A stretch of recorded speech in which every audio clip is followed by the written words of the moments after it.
ओम नमो भगवते वासुदेवाय।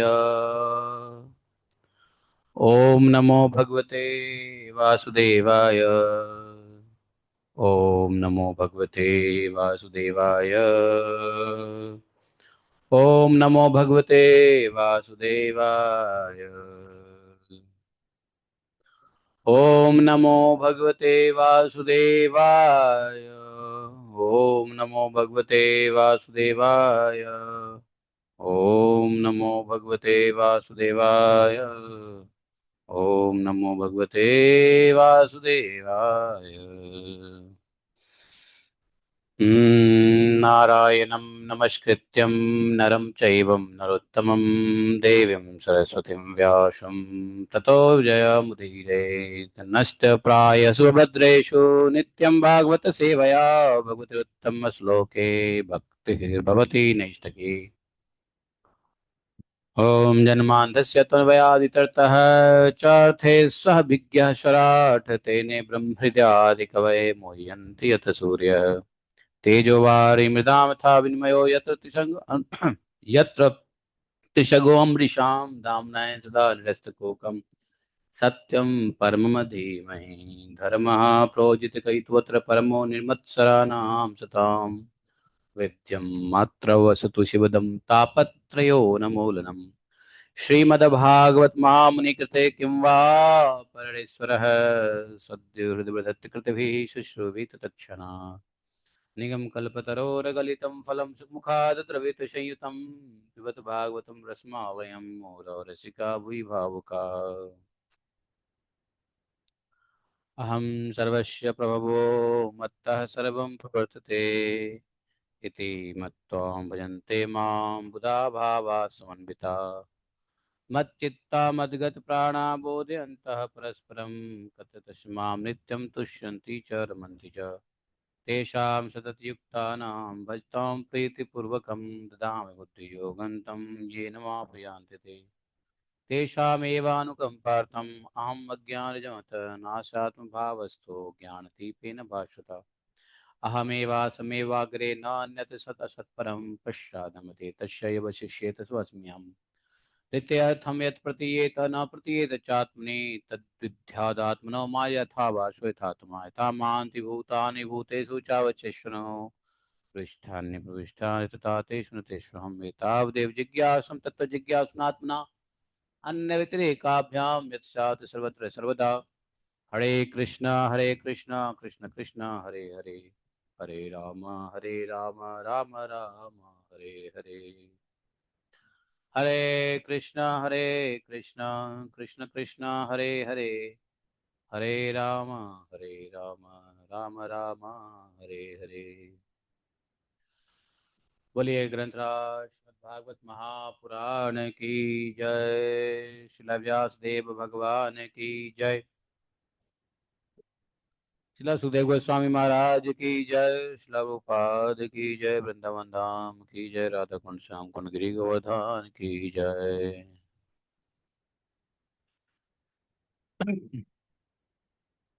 रूपे इमे सदसती तव वेद सृष्टे बीजांकुरा विघ्ना चन्यदरूपकस्य युक्ताः समक्षम् उभयत्र विचिन्वते त्वां योगेन विमन्यैव दारुषु नान्यत् स्यात् त्वं वायुः अग्निः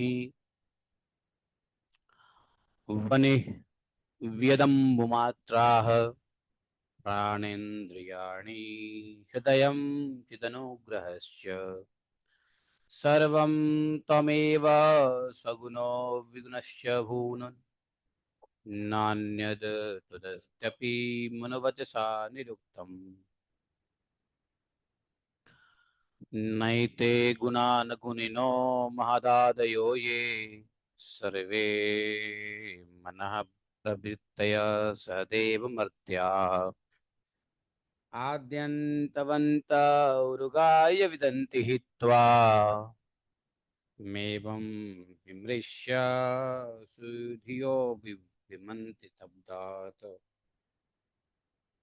ॐ अज्ञानतिमिरान्धस्य ज्ञानाञ्जनतिमिरान्धस्य ज्ञानाञ्जनशलाकया चक्षुरुन्मीलितं येन तस्मै श्रीगुरुवे नमः। श्रीचैतन्यमनोभीष्टं स्थापितं येन भूतले स्वयं रूप कदा मह्यं ददाति स्वपदान्तिकम्।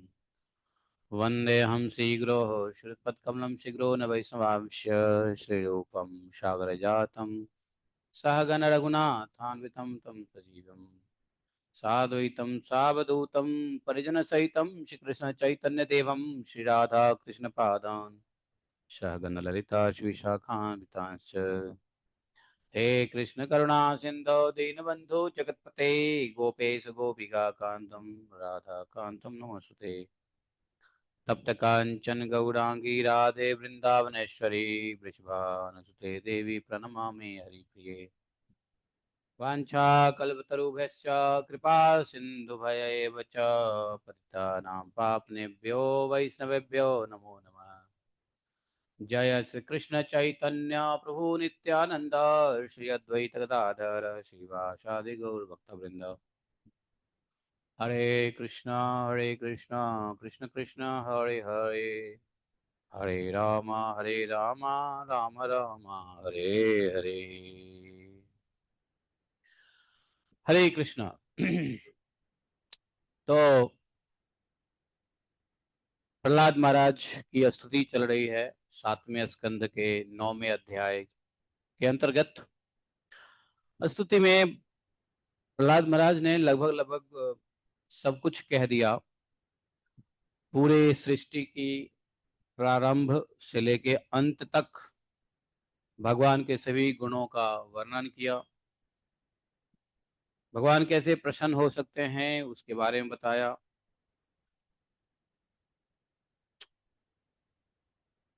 इन्होंने एक बात और कहा कि वार्ता भवन्तु न वात्र तू दंभिका नाम। यदि इंद्रिय वश में नहीं होता है तो बिना इंद्रिय वश में किए हुए कोई भी जीविका के साधन सिर्फ बिजनेस है, व्यापार मात्र रह जाता है। इसलिए जो इंद्रियों को वश में नहीं किया,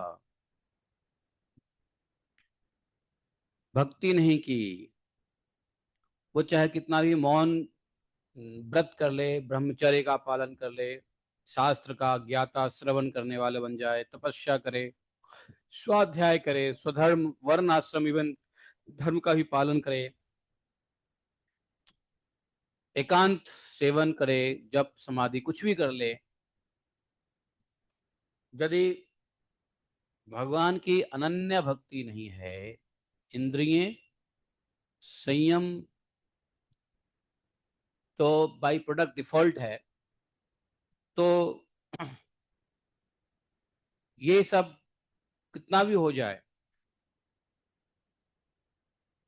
भगवत भक्ति प्राप्त नहीं हो सकती है। इंद्रियों को वश में करना किसी भी हालत में, किसी भी सूरत में, किसी भी परिस्थिति में आवश्यक है। बिना कोई इंद्रिय वश में किए साधना करे, कुछ भी करे, वह सफल हो ही नहीं सकता। इसलिए खासकर आजकल के भक्तों को सो कॉल्ड ये बात गांठ बांध लेनी चाहिए कि देखो कितना भी भक्ति कर लो, इंद्रिय संयम के बिना भक्ति नहीं करोगे तो भक्ति व्यापार ही बन जाए। एक तरफ से हम भोग कर रहे हैं, भोग की इच्छा कर रहे हैं, और दूसरी तरफ से हम भगवत प्राप्ति की भी इच्छा कर रहे हैं। भोग और भक्ति दोनों एक साथ तो मिलता ही नहीं है कि नहीं? अगर भोग और भक्ति एक साथ मिल जाए तो हर भोगी व्यक्ति योगी बन जाएगा। फिर भोगी और योगी में अंतर क्या रह जाएगा? बराबर है ना? आवाज आ रही है आज की डेट में या नहीं आ रही है? तो हम लोगों को समझना चाहिए कि हमने भोग की कौन कौन सी विषय छोड़ दिया। कुछ न कुछ भोग की वस्तु छोड़ना ही पड़ेगा। ग्राम्य वार्ता है, अगर ग्राम्य ग्राम्य वार्ता करते हो तो उसको भी छोड़ना, एक भोग को छोड़ना है, क्योंकि उससे इंद्रियां संतुष्ट होती है। तो भोग को छोड़ना मतलब इंद्रियों का निग्रह करना है। तो यहाँ इन्होंने कह दिया इंद्रियों को वश में करना है, मैं उसको बोल रहा हूँ भोग नहीं करना है। तो इंद्रियां वश में नहीं होता है तो भोग होता है, अगर वश में हो जाएगा तो भोग नहीं होगा, भोग नहीं होगा तो इंद्रिय वश में हो जाएगा, वाइस वर्सा। समझे? तो इसलिए हमें मेजर करने पड़ेंगे कि हम इंद्रियों को दमन कर पा रहे हैं या नहीं कर पा रहे हैं। अगर इंद्रियों की इच्छाओं को, भोग को अगर नहीं दमन कर पा रहे हैं तो फिर हमको उसके ऊपर काम करना पड़ेगा। तो सब कुछ बताया, वायु, अग्नि, पृथ्वी, जल, आकाश, नहीं, सब कुछ आप ही हैं और सभी चीजों में आप ही का स्वरूप है। संपूर्ण जगत एवं सगुण और निर्गुण, कुछ भी कह लो, आप ही हैं।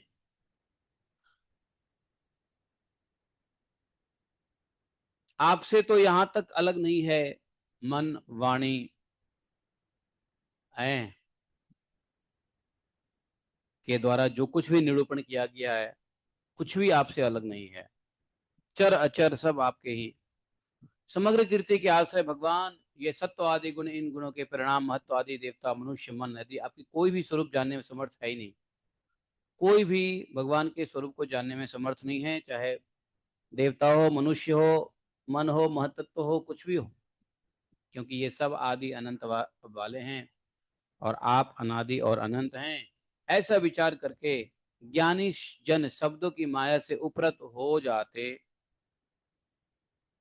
हैं। तो भगवान को भगवान को अंतिम श्लोक बताते हैं प्रहलाद जी, श्लोका संख्या 50। 50 में कहते हैं, हे परम पूज्य, हे भगवान,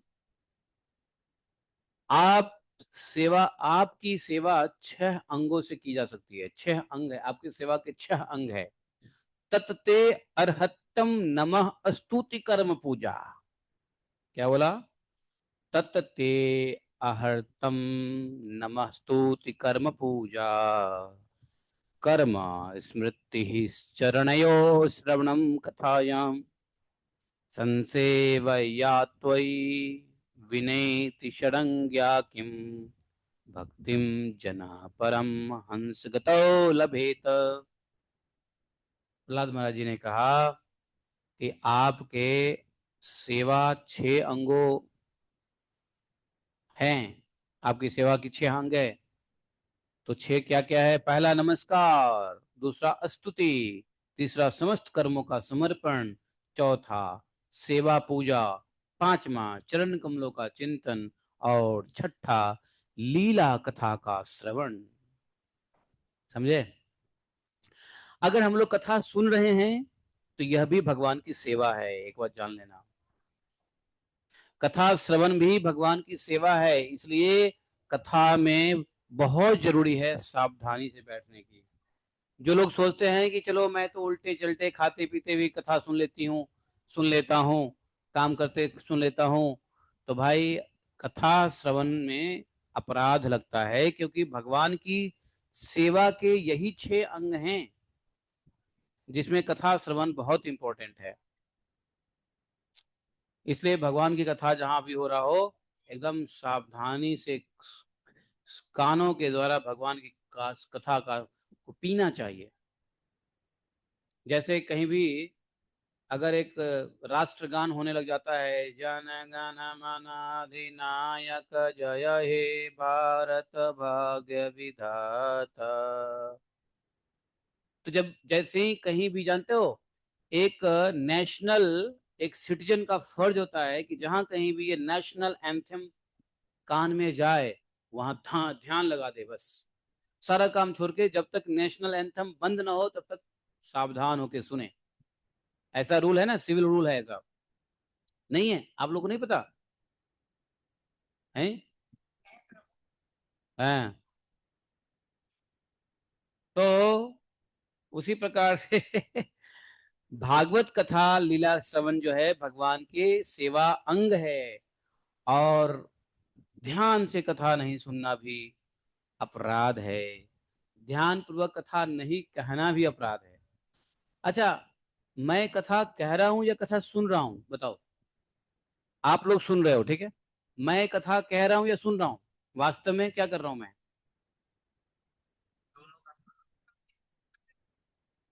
नहीं, दोनों नहीं कह रहा हूं।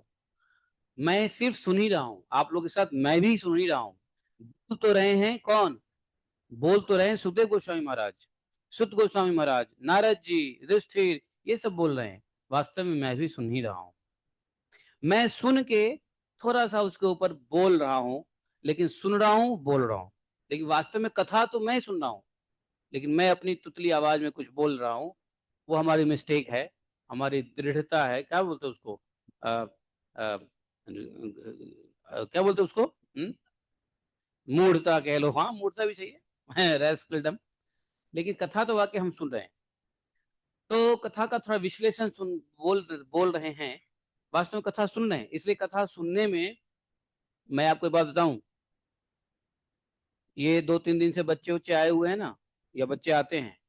बच्चे कितना भी प्यारा हो, लेकिन कथा में यदि डिस्टर्बेंस होता है ना, तो मुझे बड़ा अफसोस होता है, बहुत अफसोस होता है। और कथा में डिस्टर्बेंस नहीं होना चाहिए। कथा में डिस्टर्बेंस हो तो भैया बच्चे को हाथ जोड़ लो, बच्चे तुम मत आओ। और जो बच्चे आए हुए हैं उसको घर भेज दो। है कि नहीं? लोग कहेंगे यार कितना बड़ा बदमाश आदमी है, लेकिन सत्य बता रहा हूँ। कथा में डिस्टर्बेंस हुआ, अगर बाधा विघ्न उत्पन्न हुई, तो ऐसे डिस्टर्बेंस से अच्छा है कि बच्चे ना ही हो तो अच्छे है।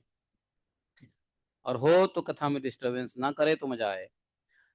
पिछले 4-5 दिनों से कल की कथा में, कल पूरे दिन आपको बताऊं, मैं ये बात बोला कि कल कथा में मुझे मजा नहीं आया, मुझे आनंद नहीं आया। कारण क्या था? कल बहुत डिस्टर्बेंस कथा में थी। और कल तो ऐसा हुआ था कि घर छोड़ के चले जाओ, कथा में कहीं और बाहर कथा करो। जिस घर में डिस्टरबेंस हो कथा सुनने में, कहने में, उस घर को त्याग देना चाहिए। घर को त्याग देना चाहिए जहाँ पे कथा ना सुन सके, जहाँ पे कथा कर ना सके, जहाँ पे, है ना, भगवान का चिंतन ही ना हो। ऐसे घर में रहने का क्या फायदा है? ऐसे घर तो शमशान का घर है। और कल मुझे लगा कि मुझे घर छोड़ के कहीं बाहर ही कथा करना चाहिए। तो ये बोलती है नहीं नहीं, 17 तारीख को चला जाएगा चैतन्या। तो ठीक है, अगर है तो कथा में कम से कम डिस्टर्बेंस नहीं होना चाहिए। कथा में डिस्टर्बेंस होना बहुत अच्छा नहीं लगता है। फिर तो आ गए यहाँ।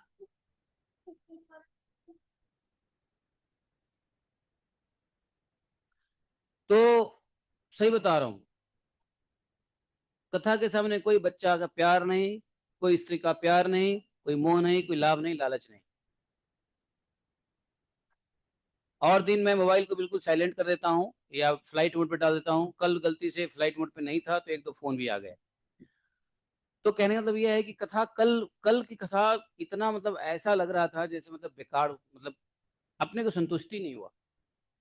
और आप लोग सुनने वालों को भी ऐसा लग रहा होगा कि प्रभु जी डिस्टर्ब हो रहे हैं। नहीं हो रहे हैं हम लोग? आप लोग लगा कि नहीं लगा डिस्टर्बेंस हो रहे हैं?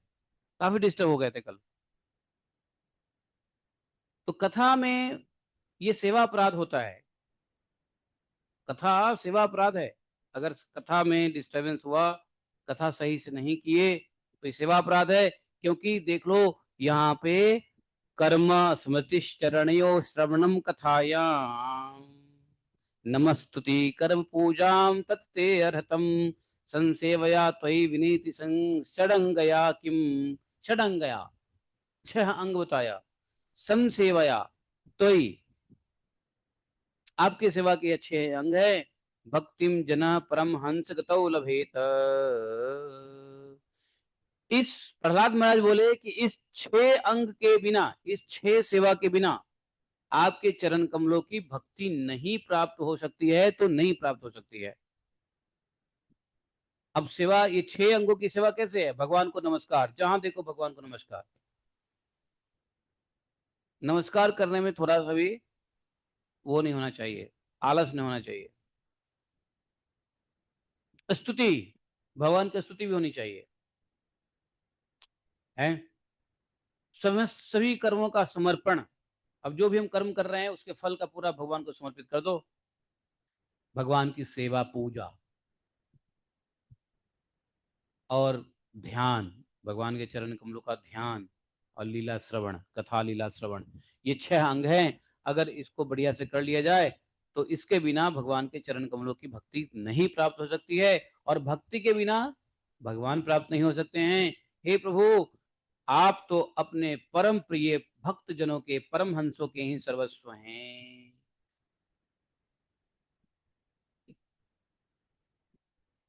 इतना प्रार्थना में प्रहलाद महाराज ने बोल दिया।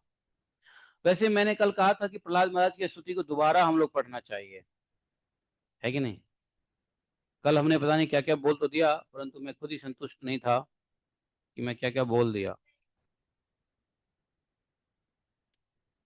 ऐसा है, प्रहलाद महाराज के उपदेश को हम लोग एक बार अलग सेक्शन करेंगे, तो चिंता मत करो, उसमें हम करने वाले हैं एक प्रहलाद महाराज की स्तुति।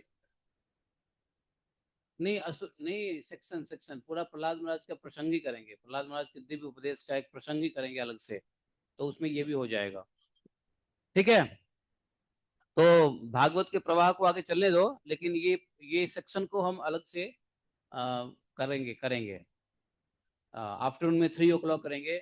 आज नहीं करेंगे लेकिन सून करेंगे। प्रहलाद महाराज की जो स्तुति है, प्रहलाद महाराज का जो वो प्रसंग है, इसको ऑनलाइन कुछ लोगों के साथ स्पेशल करेंगे। स्पेशल मतलब एक एक चीज को खींच खींच के, मतलब स्पष्ट स्पष्ट रूप से समझेंगे। तो कई दिन होगा, 10-15 दिन में होगा खत्म, लेकिन करेंगे। तो बोले यहाँ पे नारद जी, हालांकि मैं आपको बता दूं शॉर्टकट में कि नारद प्रहलाद महाराज जी ने यहाँ पे सब कुछ कह दिया है। सबसे बड़ी बात तो यहाँ इन्होंने ये कह दिया कि एक बहुत अच्छी बात उन्होंने बताया था, मैं दोबारा रिपीट कर देता हूँ। देखो, एक तो ब्राह्मणों के लिए भी उन्होंने कह दिया, एक तो ब्राह्मणों के लिए कह दिया कि ब्राह्मण यदि भगवान से विमुख है तो वो चांडाल से भी गिरा हुआ है। अगर जो ब्राह्मण है भगवान की भक्ति नहीं करते, भगवान एक ही है, भगवान श्री कृष्ण, तो उनकी भक्ति नहीं करने वाले ब्राह्मण भी चंडाल से गिरा हुआ है। नंबर एक बात उन्होंने बताया था। दूसरा उन्होंने कह दिया था कि चाहे कितना भी मौन ब्रह्मचर्य तपस्या इत्यादि कर लो, कोई भी साधन से कर लो, लेकिन भगवान की भक्ति नहीं हुई, अर्थात इंद्रियों का संयम नहीं हुआ, इंद्रियों का संयम ही भगवान की भक्ति है, नहीं तो बिजनेस में फंसे रहेंगे, संसार के बिजनेस में फंसे रहेंगे। तो वो इन्होंने एक बहुत बड़ी बात बताई। और एक और बात इंपॉर्टेंट बताया था प्रहलाद महाराज जी ने, वो क्या बताया था कि घर में फंसे हुए लोगों जो मैथुन आदि सुख मिलता है वह अत्यंत तुच्छ दुख रूप है। जैसे कोई दोनों हाथ से खुजलाता रहे, और खुजली खुजलाने से जाती नहीं है, बल्कि खुजली को बर्दाश्त करने से जाता है। तो जैसे ही प्रहलाद महाराज की ये जो स्तुति में जो जो जो ज्ञान है, स्तुति प्रहलाद महाराज की स्तुति में भी ज्ञान है। तो उसमें कैसे ज्ञान है कि देखो, जैसे खुजली को खुजलाओगे तो वो शांत नहीं होगा, उसी प्रकार से इंद्रियों को तृप्त करोगे तो इंद्रिय शांत नहीं होगा, बल्कि इंद्रियों को दमन करना पड़ेगा, खुजली को बर्दाश्त करना पड़ेगा। किसी जगह पे हमारे स्किन पे कहीं खुजली होती है, आप उसको मत खुजलाओ। ज्यादा दिक्कत है तो उसके ऊपर आइस लगा दो, ठंडा पानी कुछ कर लो, लेकिन खुजलाओ मत। खुजलाए तो इन्फ्लेमेशन चालू हो जाता है, और एक जगह से 75 जगह खुजली चालू हो जाती है, और खुजली चालू होते होते होते बहुत दुख में बदल जाता है। जो खुजली सुख दे रहा था खुजलाने से, वही खुजली दुख में बदल जाता है। हैं? कैसे? एक्जिमा हो जाता है, नहीं, दाद खाद खुजली। एक्जिमा के बाद क्या होने लगेगा? सोराइसिस हो जाएगा। सोराइसिस के बाद क्या हो गया? स्किन लेप्रोसी हो जाएगा। तो फिर बीमारी बढ़ते जाते हैं। तो बोले कि इसी प्रकार से इंद्रियां भी है, इंद्रियों को यदि हम दमन नहीं करते हैं, खुजली की तरह उसको बिल्कुल बर्दाश्त नहीं करेंगे, इंद्रियों के खुराक को अगर देते चलेंगे, इंद्रिय भोग मांगेगा, भोग को पूरा करते चलेंगे, तो हम फंस जाएंगे, भोग संसार में फंस जाएंगे। ये बात बताया था उन्होंने। और एक और बड़ी बात बताई थी, मैं आपको बताता हूँ। भक्ति के ऊपर बहुत जोर दिया है। भक्ति बिना सब कुछ बेकार है कि नहीं? सब व्यापार है, जिसमें भक्ति नहीं सब व्यापार है। समझे? और एक और बड़ी बात कही, मन की दुर्दशा। मन की दुर्दशा के बारे में भी प्रहलाद महाराज ने बताया था। उन्होंने ये बड़ी बात इसलिए कही कि देखो, मन का स्थिति है पाप और वासना। पाप की वजह से वासना है और वासना से मन कलुषित है। ये बताया था प्रहलाद महाराज जी ने। 38वें श्लोक में देखो, 38 39 में देखो कि पाप और वासनाओं से तो कलुषित है। हाँ, वह पाप वासनाओं से तो कलुषित है ही, स्वयं भी अत्यंत दुष्ट है। वह प्रायः ही कामनाओं के कारण आतुर रहता है और हर शोक भय प्रलोक पति पत्नी धन पुत्र आदि की चिंता से व्याकुल रहता है। तो ये व्यक्ति का मन क्यों व्याकुल रहता है ना? चलो ठीक है, आप लोग हरे कृष्णा में आ गए, मन आपका व्याकुल नहीं है। लेकिन बाहर संसार में देखो क्यों मन व्याकुल है?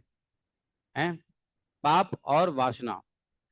पाप और वासना, इस पाप और वासना से जो मन है वो बिल्कुल गंदा हो गया है। और कामनाओं के कारण जो है ना आतुरता बनी रहती है। और उस आतुरता से कभी कुछ मिल गया तो खुशी होती है, नहीं मिला तो शोक होता है। उसको प्राप्त करने में भय भी होता है, नहीं प्राप्त करने का भी भय समा जाता है। लोक परलोक धन पत्नी पुत्र इत्यादि में जो है चिंता से व्याकुल रहता है। हाँ, और इस चिंता का एक सबसे बड़ा डिसएडवांटेज क्या है कि भगवान के रसीले लीला का वह आस्वादन नहीं कर सकता है। भगवान के लीला रस का आस्वादन नहीं कर सकता है। समझे? इसलिए भगवान के जो कथा है, लीला कथा है, ये भगवान की भक्ति प्राप्त करने के 6 अंगों में से एक अंग है। और यह तब तक नहीं हो सकता है जब तक मन की शांति न हो। मन से पाप और वासना जब तक नहीं निकले तब तक भगवान के रसमय कथा में किसी को आनंद नहीं आ सकता है। इसलिए जो भक्त लोग कृष्ण कॉन्शियस में नहीं है, जो भागवतम धर्म में नहीं है, भागवत को नहीं सुनते हैं, ऐसे लोग का मन परेशान रहता है। जो व्यक्ति भागवत को नहीं सुनेगा मन उसका परेशान रहेगा, क्योंकि मन में वासना और पाप भरे पड़े हैं। जैसे भागवतम सुनते हैं तो भगवान हमारे हृदय में आके बैठ जाते हैं और सफाई करने लग जाते हैं, पाप को काटते हैं, वासनाओं को नष्ट करते हैं, पाप को खत्म करते हैं, वासनाओं को नष्ट कर देते हैं। शुश्रूभी तत्क्षणात्, जब हम भागवतम पढ़ते हैं तो क्या होता है? भागवतम पढ़ते हैं तो क्या होता है? जैसे ही आप भागवतम पढ़ने के लिए ओम नमो भगवते वासुदेवाय जैसे ही ऐसे करते हो, तैसे कहते हैं कि सद्यो हृदय वृद्वत कृति भी, सद्यो हृदय वृद्वत कृति भी शुश्रुभि तत्क्षणात्, है कि नहीं? जैसे ही भागवत सुनने की इच्छा होती है, भगवान तुरंत अविलंब उस व्यक्ति के हृदय में आकर के बैठ जाते हैं। और भगवान जहां बैठेंगे वहां गंदगी हो सकती है क्या? है? तो इसलिए जो भागवतम श्रवण नहीं करेगा उसके पाप भी नष्ट नहीं होंगे और उसके वासनाओं का भी जंजाल बना रहेगा, वासनाओं के जंगल में भटकता रहेगा,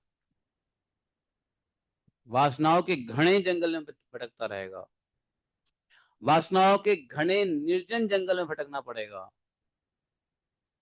वासनाओं के घने निर्जन निष्ठुर जंगल में भटकना पड़ेगा। इसलिए भगवान का नाम संकीर्तन जप और भागवतम बहुत आवश्यक है। ठीक है? तो ये कुछ इंपॉर्टेंट बात हमने आपको बताया जो प्रहलाद महाराज ने पॉइंट आउट किया था नरसिंहदेव भगवान की स्तुति के दौरान ही। अब नारद जी यहाँ कहते हैं, नारद जी ने कहा एतावत् वर्णित गुणो भक्त्या भक्तेन निर्गुणः प्रहलादं प्रणतं प्रीतो यत्मन्यो भाषत।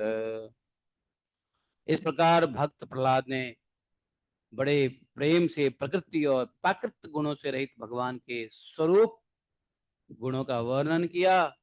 इसके बाद वे भगवान के चरणों में सिर झुकाकर चुप हो गए।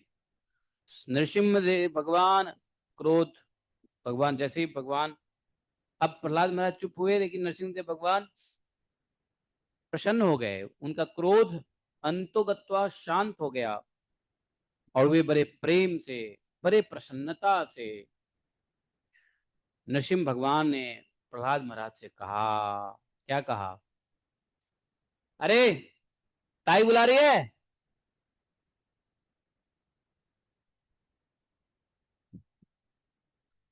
तो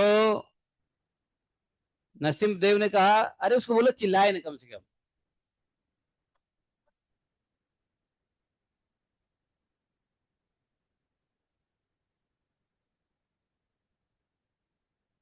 तुम सो जाते हो, चिल्लाती रहती है।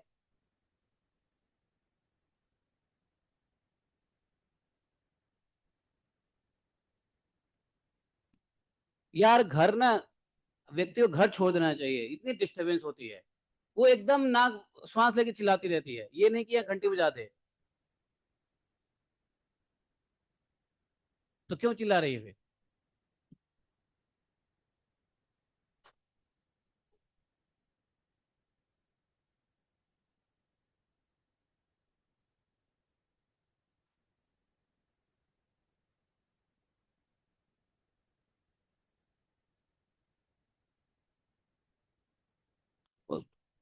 ताए, भागवत ने कहा तुम चिल्लाओ मत बिल्कुल भी, या नहीं तो तुम आगे घंटी बजा दो, तुम्हारे पास ही आ जाएगी। वो उसका आवाज नहीं आता, तू चिल्लाती रहती है, चिल्लाती रहती है, क्या पागलपंती है? भागवत में डिस्टरबेंस होता है ना। ये सब झमेले हैं, ये नौकर चाकर, ये काम वाले उम वाले सब झमेले हैं।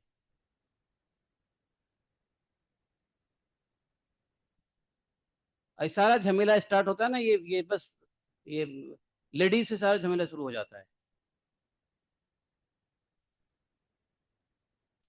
औरत करो, औरत के लिए घर बनाओ, घर बनाओ तो उसके लिए काम वाले लाओ, काम वाले के साथ और डिस्टर्ब हो जाए। बताओ, ऐसी गृहस्थी भाड़ में जाए। आवाज नहीं आ रहा है ना तो बिल्कुल मत बोलो, या घंटी या बजा दो। भागवतम चल रहा होता है, बिल्कुल हमको पसंद नहीं है, ध्यान कहीं और रहता है, तुम चिल्लाते रहते हो। कई बार बोला घंटी आके बजाया करो। अब हम भागवत यहाँ करेंगे ही नहीं, हम सीधा जाते हैं फ्लैट पे करेंगे, अब जाके वहां पर एकांत में।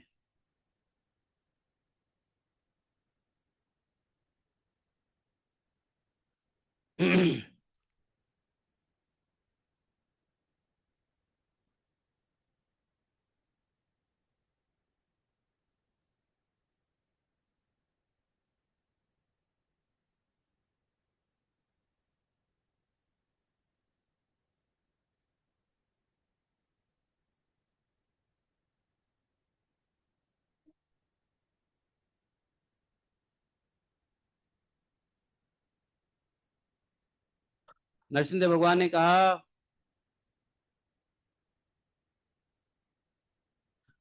प्रहलाद भद्र भद्रम ते प्रत्यो प्रीतो अहम ते असुरोत्तम वरम वृणीस्वाभिमतं काम पूर्वस्म्यहम नृणाम् मां प्रणेत आयुष्मन् दर्शनम दुर्लभम हि मे दृष्ट्वा मां तु न पुनर्जन्तुरात्मना तृप्तमनति। नरसिंह भगवान बोले,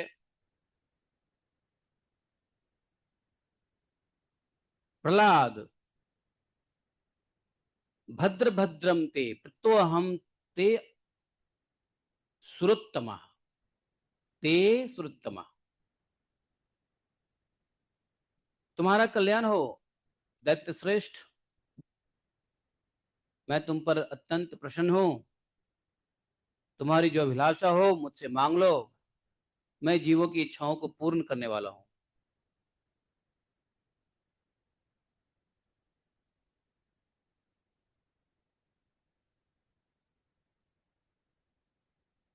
जो मुझे प्रसन्न नहीं कर लेता, भगवान बोले कि जो मुझे प्रसन्न नहीं कर लेता, अर्थात जो भगवान को प्रसन्न नहीं कर लेता, माम प्रीणत आयुष मंद दर्शनम दुर्लभम हि मे दृष्ट्वा माम न पुनर्जंतु आत्मानं तप्तुम अर्हति।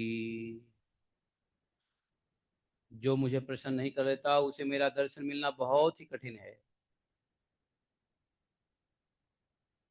भगवान को प्रसन्न किए बिना भगवान का दर्शन नहीं किया जा सकता है। परंतु जब मेरे दर्शन हो जाते हैं, अर्थात जब प्रसन्न हो जाएंगे भगवान और भगवान के दर्शन हो जाते हैं, तो फिर प्राणी के हृदय में किसी प्रकार की कोई जलन नहीं होती है, कोई जलन नहीं रह जाती है। समझे?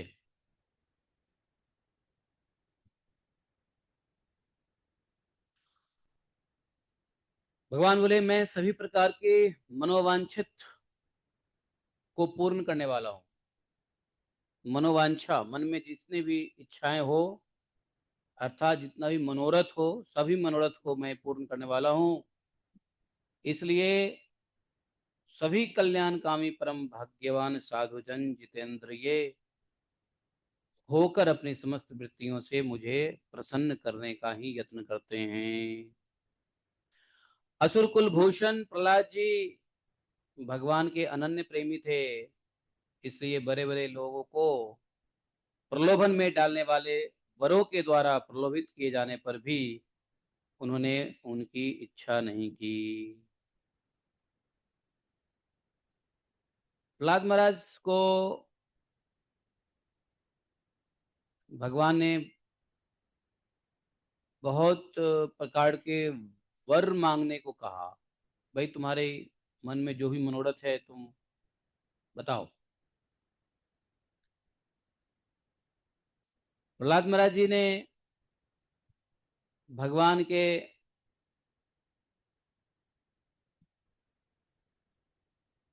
द्वारा कुछ मांगने के लिए, मनवांछित मनोरथ को जाहिर करने के लिए प्रहलाद महाराज जी को कहा, लेकिन प्रहलाद महाराज जी ने कोई इच्छा नहीं की। प्रहलाद महाराज जी को पता है कि बड़े बड़े लोगों को प्रलोभन में डालने वाले वरों के द्वारा प्रलोभित किए जाने पर कैसे फंस जाते हैं। भगवान को प्रसन्न किया, भगवान दर्शन दिए, दर्शन दिए तो कुछ वर देंगे। वर यदि मांग लिया तो भक्ति खत्म हो जाएगी, व्यापार हो जाएगा। इसलिए चालाक भक्त, चतुर भक्त भगवान से कुछ नहीं मांगता, बदले में भगवान की सेवा ही मांगता है कि बस आप वरदान देना चाहते हो तो आप मुझे ऐसा वरदान दो कि मैं आपकी सेवा करता रहूं, जहां रहूं, जैसे भी रहूं, आपकी सेवा में रहूं। भगवान देना चाहते हैं, भक्त लेना नहीं चाहता है। इतना प्रहलाद महाराज जी को, भगवान ने प्रहलाद महाराज जी को कहा, लेकिन प्रहलाद महाराज जी कुछ लेते नहीं है। प्रहलाद महाराज जी का जवाब सुनो क्या कहते हैं। नारद जी बोले कि देखो प्रहलाद, प्रहलाद जी बालक होने पर भी उन्होंने समझा कि वरदान मांगना प्रेम भक्ति का विघ्न है। अगर वरदान मांग लिया तो प्रेमा भक्ति में विघ्न हो जाएगा। इसलिए कुछ मुस्कुराते हुए वे भगवान से बोले, प्रहलाद जी के बोले, मामा माम प्रलोभयितो तप असक्तम कामेषु तीव्रैः तत्संग भीतो निर्विण्णो मुमुक्षत्वामुपाश्रितः। प्रहलाद जी ने कहा, अरे हे भगवान, मैं तो जन्म से ही विषय आसक्त, विषय भोग में आसक्त हूं, जन्म से ही। क्यों? दैत्य असुर लोग जन्म से ही विषय भोगी होते हैं। विषय भोगना असुर आसुरी गुण है। तो बोले मैं तो जन्म से ही विषय भोग में मेरा आसक्ति है। अब मुझे इन वरों के द्वारा आप क्यों लुभा रहे हो? मैं उन भोगों के संग से डर कर, उनके द्वारा होने वाली तीव्र वेदना का, कष्ट का अनुभव कर उन भोगों से छूटने की इच्छा कर रहा हूं, और इसी इच्छा से मैं आपके शरण में आया हूं।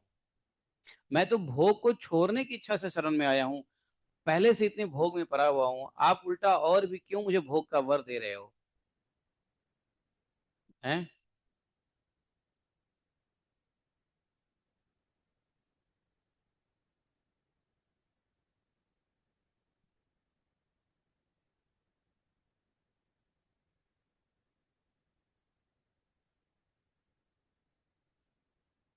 हे भगवान, मुझ में भक्त के लक्षण हैं या नहीं, यह जानने के लिए आपने अपने भक्त को वरदान मांगने की ओर प्रेरित किया।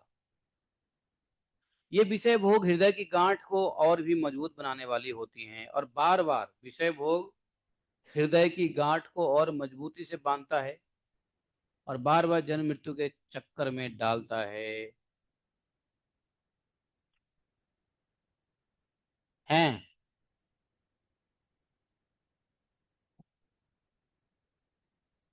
हे जगत गुरु, परीक्षा के सिवा ऐसा कहने का और कोई कारण नहीं दिखता। आप जो मुझे कह रहे हो, वर मांगो, मेरे दर्शन से वर प्राप्त होता है, ऐसा कोई मन की इच्छा नहीं है जो। तो आप मेरे ख्याल से, मुझे नहीं लगता कि आप मुझे वाकई में वर देने के लिए ऐसा बोल रहे हो, बल्कि आप तो मुझे मेरी परीक्षा ही ले रहे हो।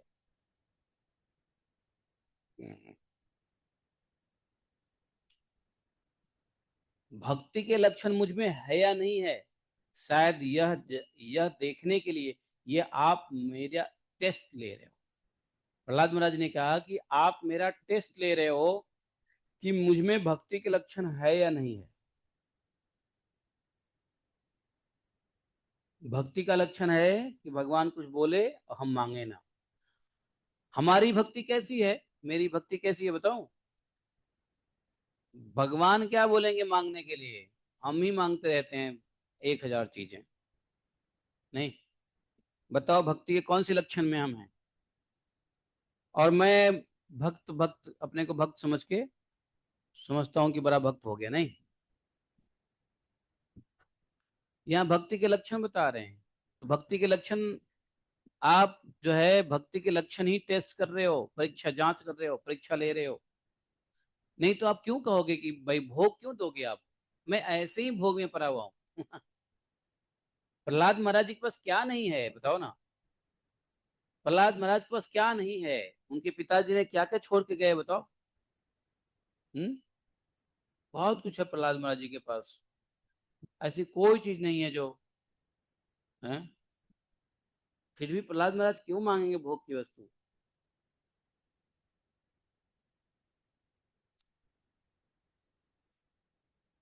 यहाँ पे कोई कह सकता है कि प्रहलाद महाराज के पास ऑलरेडी इतने भोग की वस्तु हैं जिससे उनको वैराग्य हो रहा है।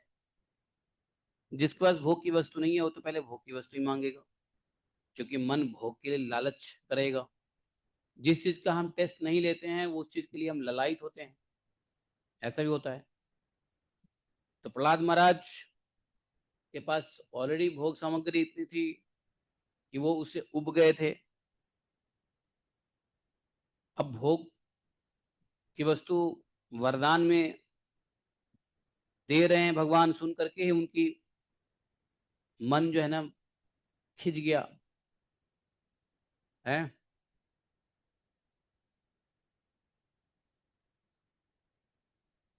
तो प्रहलाद महाराज ने कहा कि ये आप जो है ना, आप जानते हो मेरे पास मैं वैसे ही कितना भोगी हूँ, कितना भोग में पड़ा हुआ हूँ, कितना भोग आसक्त में पड़ा हुआ हूँ। मैं तो राजा का बेटा हूँ, त्रिलोकी का बेटा हूँ, तीनों लोगों के जीतने वाले का बेटा हूँ।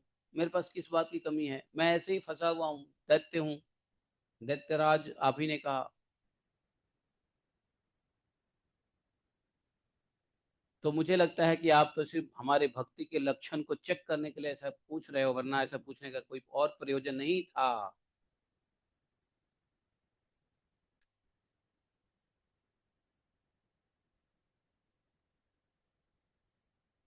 और एक बार और प्रहलाद जी ने कह दिया कि और और देखिए, आप तो परम दयालु हो, आप परम दयालु हो। जब आप जीवों पे दया करने वाले हो, तो फिर जीव को भोगों में फंसा करके आप वर कैसे दे सकते हो? भोगों में फंसने वाला वर कैसे दे सकते हो? नहीं जानते हो, देवी देवताओं को खुश करना और देवी देवता भगवान को खुश करके भोग की वस्तु कौन मांगता है? दैत्य राक्षस। समझे? दैत्य या राक्षस ही मांगता है भोग की वस्तु, भक्त तो नहीं मांगता। और जानते हो, देवता राक्षस दैत्यों को पता था कि अगर हमको कोई शक्ति चाहिए तो हमको शिव जी की उपासना करनी है, हमको अमर होना है तो हमको ब्रह्मा जी की उपासना करनी है, हमको जो चाहिए उस देवते की उपासना करने लग जाएगा, वो लालच से करेगा। भक्ति नहीं है उसके अंदर, भक्ति नहीं है उस देवता के प्रति, शिव जी के प्रति। लेकिन वह अपने हठ योग से प्रसन्न करने की कोशिश करेगा, और फिर प्रसन्न होने का एक ही उद्देश्य है कि वो भोग की वस्तु मांगेगा। तो इसलिए भगवान को प्रसन्न करना किसी वस्तु के लिए, ये दैत्य का लक्षण है, राक्षस का लक्षण है।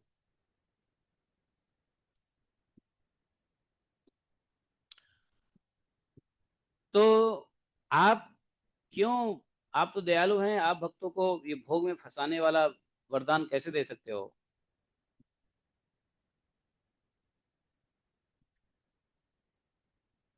आपसे जो सेवक अपनी कामनाएं पूर्ण करना चाहता है वह सेवक नहीं है। जो भक्त आपसे अपनी इच्छा पूर्ति करना चाहता है वो भक्त है ही नहीं। समझे?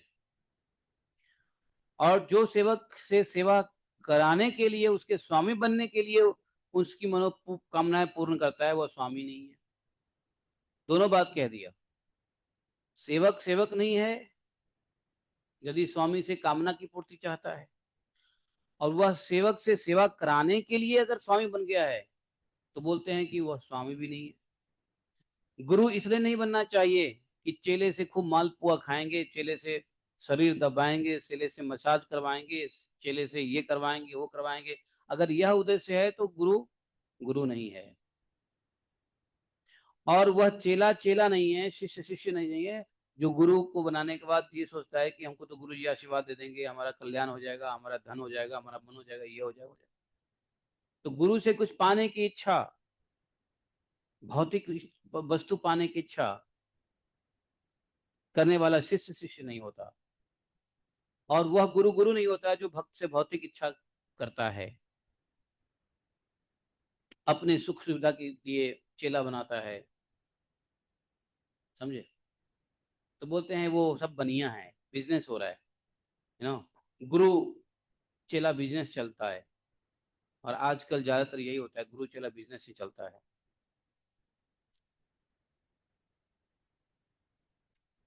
तो वह स्वामी नहीं, वह सेवक। तो बोलते मैं तो आपका निष्काम सेवक हूँ, मुझे किसी प्रकार की कोई इच्छा नहीं है, कोई कामना नहीं है, मैं तो आपका निष्काम सेवक हूँ। प्रहलाद महाराज जी ने कहा, अहम तो काम मस्तद्भक्तत्वं च स्वाम पापाश्रयः न अन्यथे हावयोरथे राजसेवकयोरिव। प्रहलाद महाराज जी ने कहा कि मैं आपका निष्काम सेवक हूँ और आप मेरे निरपेक्ष स्वामी हैं। जैसे राजा और उसके सेवकों का प्रयोजन बस स्वामी सेवक का संबंध रहता है, वैसा तो मेरा और आपका संबंध नहीं है राजा और सेवक की तरह। परंतु मेरे वरदानी शिरोमणि स्वामी भगवान, यदि आप मुझे मुंह मांगा वर देना ही चाहते हो तो यह वर दो कि मेरे हृदय में कभी किसी कामना का बीज अंकुरित न हो। समझे? बस, अगर आप चाहते ही हैं कि मुझे आप मुंह मांगा वर दें, तो भगवान की आज्ञा को कौन टाल सकता है? भगवान की आज्ञा टालना भी भक्त के लिए अपराध है? नहीं। भगवान ने कह दिया वर मांगो तो वर तो मांगना ही पड़ेगा, नहीं मांगेंगे तो फिर अपराध है।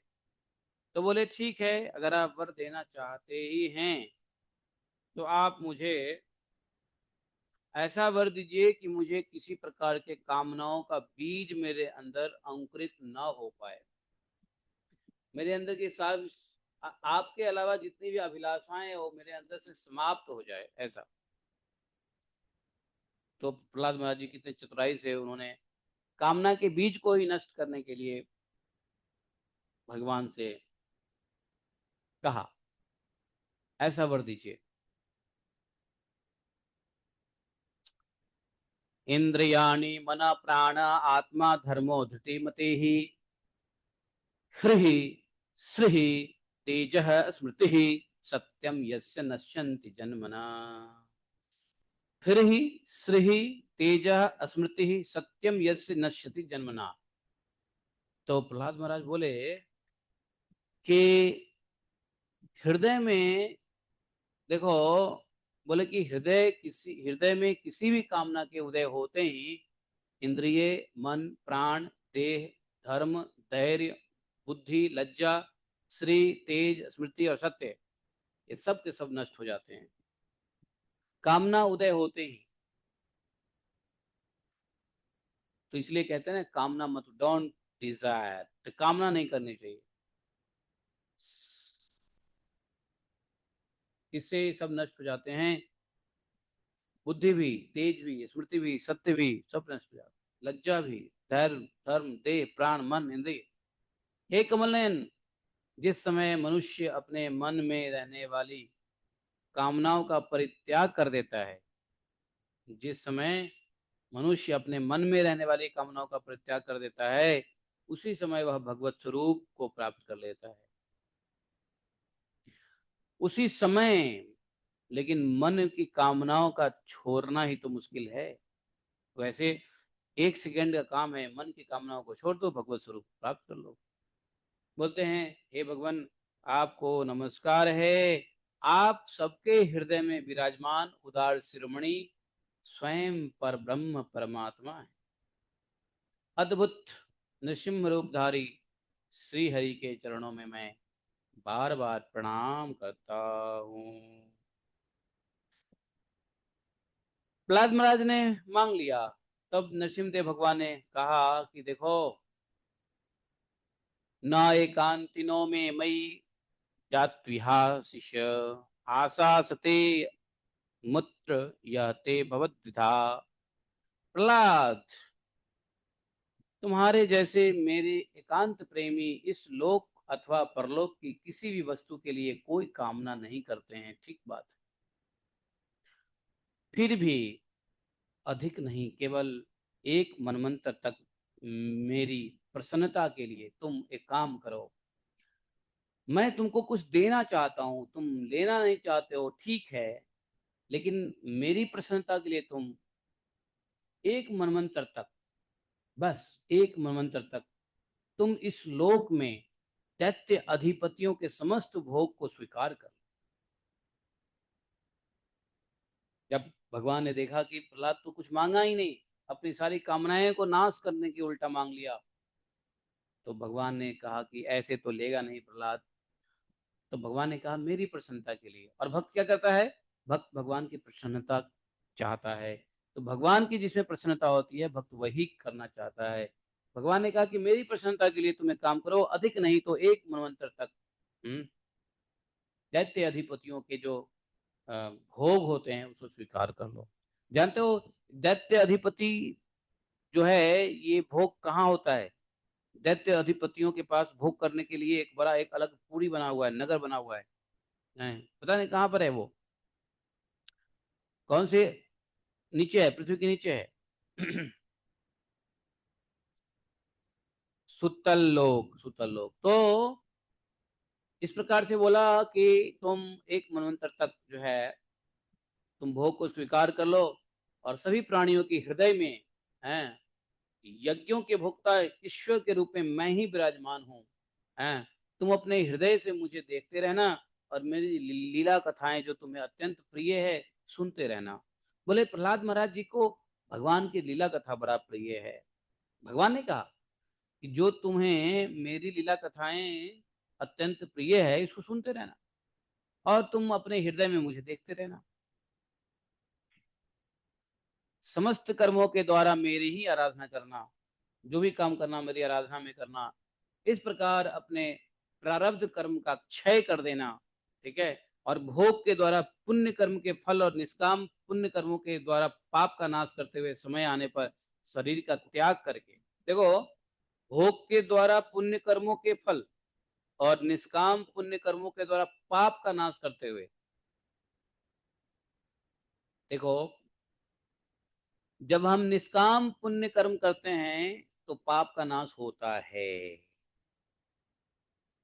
तो बोले कि भोग जो करोगे वो पुण्य कर्मों के फल के लिए करोगे और निष्काम पुण्य कर्मों के द्वारा पाप का नाश करोगे।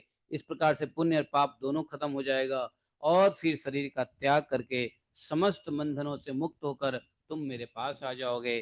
देवलोक में भी देवलोक में भी लोग तुम्हारी विशुद्ध कीर्ति का गायन करेंगे। तो हाँ, क्या हुआ, बोलिए बोलिए।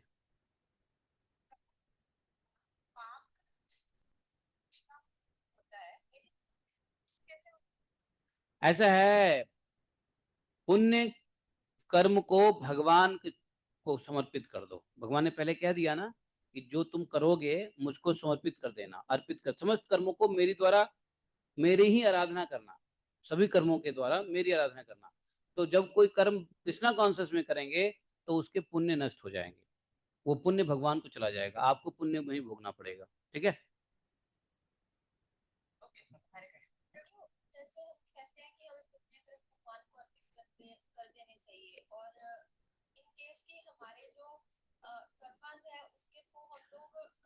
ऐसा ये डिस्कशन वाली क्वेश्चन हो गए, डिस्कशन वाली क्वेश्चन लास्ट में पूछो प्लीज, अभी चलने दो, ये डिस्कशन क्वेश्चन आ गए, डिस्क्रिप्टिव क्वेश्चन आप पूछ रहे हो बीच में। तो इसलिए जो है ये जो है भोग के द्वारा पुण्य कर्मों के फल, तो पुण्य कर्म कैसे खत्म होगा? पुण्य कर्म दो तरीके से, अगर पुण्य कर्म बन गया है तो उसके भोग लो, खत्म हो जाएगा। और जब निष्काम पुण्य कर्म करोगे तो पाप का नाश, और इस प्रकार से पुण्य पाप जब दोनों नाश हो गए तो शरीर का त्याग कर देना और शरीर के त्याग करके बंधनों से मुक्त हो जाओगे और फिर तुम मेरे पास आ जाओगे। समझे? तो पुण्य कर्म करेंगे, कर सकते हैं, लेकिन कैसे करना है? निष्काम करना है। पुण्य कर्म में कामना नहीं रखनी है। पुण्य कर्म में कामना रखोगे तो पाप का नाश नहीं होगा।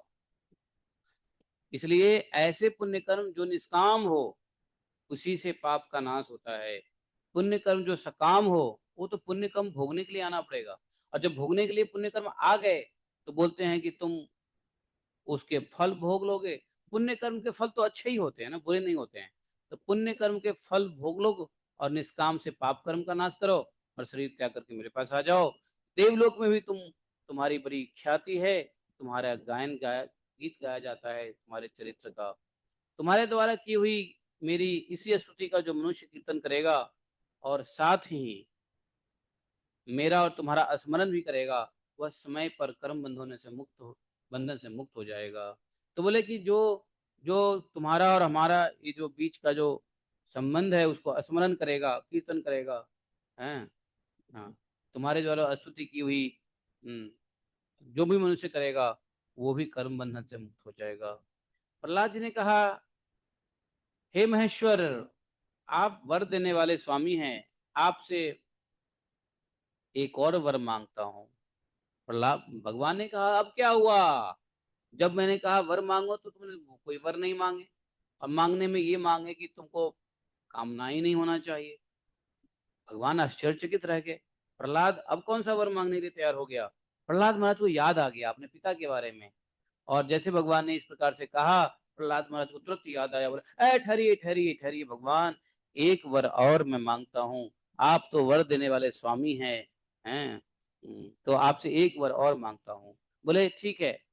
मेरे पिता ने आपके ईश्वरीय तेज को, सर्वशक्तिमान चराचर गुरु स्वयं आपको न जानकर बड़ी निंदा की। हमारे पिता ने आपकी निंदा की है, ईश निंदा किया है। इस विष्णु ने मेरे भाई को मार डाला है। ऐसी मिथ्या दृष्टि कर रखने के कारण पिताजी क्रोध के वेग को सहन न करने में असमर्थ थे। इसी से उन्होंने आपका भक्त हो भक्त होने के कारण मुझे भी द्रोह किया, मुझसे भी द्रोह किया, आपका भक्त होने के कारण। और आपको तो खैर जितना तिरस्कार किया किया ही, हाँ, ईश्वर निंदा तो किया है। हे दीनबंधो, यद्यपि ऑल्दो आपकी दृष्टि पड़ते ही वे पवित्र हो चुके हैं, फिर भी मैं आपसे एक प्रार्थना करता हूँ, हैं, कि उसकी उस जल्दी नाश न होने वाले दुस्तर दोष से मेरे पिता शुद्ध हो जाए। बोलते हैं कि ऐसे दोष शुद्ध जल्दी नहीं होते, दुस्तर शुद्ध होने वाले, अर्थात आसानी से ये दोष खत्म नहीं होता। ईश्वर निंदा है कि नहीं, और भक्त अपराध। तो हिरण्यकशिपु ने क्या क्या किया? भक्त अपराध भी किया, ईश्वर निंदा भी किया। भगवान से उसने द्वेष भी किया और भक्त के प्रति अपराध भी किया। संतों के प्रति अपराध तो किया ही किया उसने, धर्म के प्रति तो किया ही किया उसने, वेद के प्रति तो किया ही है उसने। तो इस प्रकार से देखा जाए तो ये दुस्तर अपराध है। ऐसा अपराध का जो जो जो जो कष्ट है, बहुत दिन भोगना पड़ता है, बहुत आसानी से ये अपराध खत्म नहीं होते हैं। वही बोला कि जल्दी नहीं नाश होने वाले इस दुस्तर दोष से मेरे पिताजी को शुद्ध कर दीजिए। मैं जानता हूं कि आपके दृष्टि पवित्र हैं, पवित्र दृष्टि पड़ते ही वो शुद्ध हो चुके हैं, लेकिन फिर भी फर्दर फर्दर मैं प्रार्थना करता हूं कि मेरे पिताजी को माफ कर दीजिए। उन्होंने इस निंदा किया है, उन्होंने भगवत विरोधी कार्य किया है, और आपकी वजह से हमको भी, अर्थात भक्त को भी, भक्त की प्रति भी अपराध कर दिया है। भगवान नरसिंहदेव ने प्रहलाद महाराज की यह बात सुनते हुए कहा, भगवान वाच त्रि सप्तभि पिता पूतः पितृभि सह ते अनघ। अरे प्रहलाद, ते अनघ, अनघ बोलते हैं पाप, ठीक है। बोले कि प्रहलाद, तुम्हारे पिता स्वयं पवित्र होकर तर गए हैं भाई, इसकी तो बात ही क्या है। त्रिसप्तभी, त्रिसप्तभी मतलब समझे? त्रिसप्तभी है, हाँ 21। तो 21 कैसे समझेंगे इसको संस्कृत में? त्रिसप्तभी को कैसे समझेंगे? त्रिसप्तभी, हाँ माता जी, हाँ हाँ, ये संस्कृत में मैथमेटिक्स पढ़ाओगे ना, जब संस्कृत में गणित पढ़ाओगे तो उसमें आपको ऐसे ही लैंग्वेज यूज करने पड़ेंगे। एको द्वेभिः, त्रैद्वेभिः, चतुर्द्वेभिः, पंचद्वेभिः, हाँ हाँ हाँ, टू टू जा फोर, टू टू जा सिक्स, है ना ऐसा। तो यहाँ पे त्रिसप्तभी है, त्रि एको भी, सप्ते को भी सप्त, सप्तद्वि, चतुर्दश, त्रिसप्तभी है, एको विंशति, है कि नहीं, अर्थात 21 हो गया। संस्कृत में इसको ऐसे पढ़ेंगे। तो 7 into 3 है ये त्रिसप्तभी। यहाँ भगवान ने ये नहीं कहा कि अम, अम, एको विंशति अर्थात 21, ये नहीं कहा। एको विंशति, द्वाविंशति, त्रयोविंशति, चतुर्विंशति, पंचविंशति, षड्विंशति, 21, 22, 23, 24, 25, ऐसा नहीं कहा भगवान ने। भगवान ने इसको थोड़ा मैथमेटिकल शब्द में बोला, इनटू में, मल्टीप्लीकेशन में। त्रिसप्तभी पीता पूतः पितृभिः सह ते अनघः, यत साधो अस्य गृहे जातो भवान वै कुल पावनः। बोले कि प्रहलाद जी, अरे तुम्हारे पिताजी की तो बात छोड़ दो, तुम्हारे पिताजी तो स्वयं पवित्र होकर तर गए हैं। अरे इसकी बात छोड़ो, यदि इनकी 21 पीढ़ी के पितर होते तो उन सबके साथ भी वे तर जाते। इसका मतलब ये कि प्रहलाद महाराज के 21 पीढ़ी पीछे है ही नहीं। प्रहलाद महाराज जी के 21 पीढ़ी पीछे है ही नहीं। क्यों? क्योंकि प्रहलाद महाराज जी के जो पिता थे हिरण्यकशिपु, उनकी पीढ़ी कहां से आ रही है? भगवान के पार्षद थे जय विजय, तो कोई पीढ़ी तो है ही नहीं, है ना। प्रहलाद महाराज पीढ़ीलेस हैं। उनकी हमारी पीढ़ी है, 21 पीढ़ी हमारी है। हम पता नहीं कितने पीढ़ियों से आ रहे हैं। हमारे बाप के बाप के बाप के बाप के बाप के बाप के बाप के बाप रे बाप है। तो हमारी पीढ़ी है, प्रहलाद महाराज की पीढ़ी नहीं है, हिरण्यकशिपु की पीढ़ी नहीं है। इसलिए यहाँ कह रहे हैं कि अरे इसकी तो बात छोड़ो, अगर 21 पीढ़ी भी होती पीछे, तो वो सब के सब तर जाते। यदि उनकी 21 पीढ़ी होती तो सबके सब तर जाते, अर्थात उनकी कोई पीढ़ी नहीं है। यदि होते तो ऐसा है, यत साधो गृहे जातो, ऐसा। तो क्योंकि ऐसा क्यों? अगर हमारी पीढ़ी होती तो 21 पीढ़ी क्यों तर जाते? तो बोले क्योंकि तेरे जैसा कुल को पवित्र करने वाला पुत्र जो उनको प्राप्त हुआ है कि नहीं। यदि किसी खानदान में शुद्ध भक्त हो जाए, हाँ, हमारे जैसे कपटी नहीं, शुद्ध भक्त जब पैदा हो जाए किसी खानदान में, तो कहते हैं 21 खानदान सप्तभी है, 21 खानदान पीछे से 21 पीढ़ी तर जाता है। तो पहला पीढ़ी पिता, दूसरा पीढ़ी पिता के पिता, तीसरा पीढ़ी परदादा, चौथा पीढ़ी परदादा के बाप, पांचवा पीढ़ी परदादा के बाप, ऐसे करके बोले 21 पीढ़ी तक तर जाता है, जिसके कुल में तुम जैसे पुत्र शुद्ध भगवान के भक्त उत्पन्न होते हैं। बोलो भक्त भगवान की जय।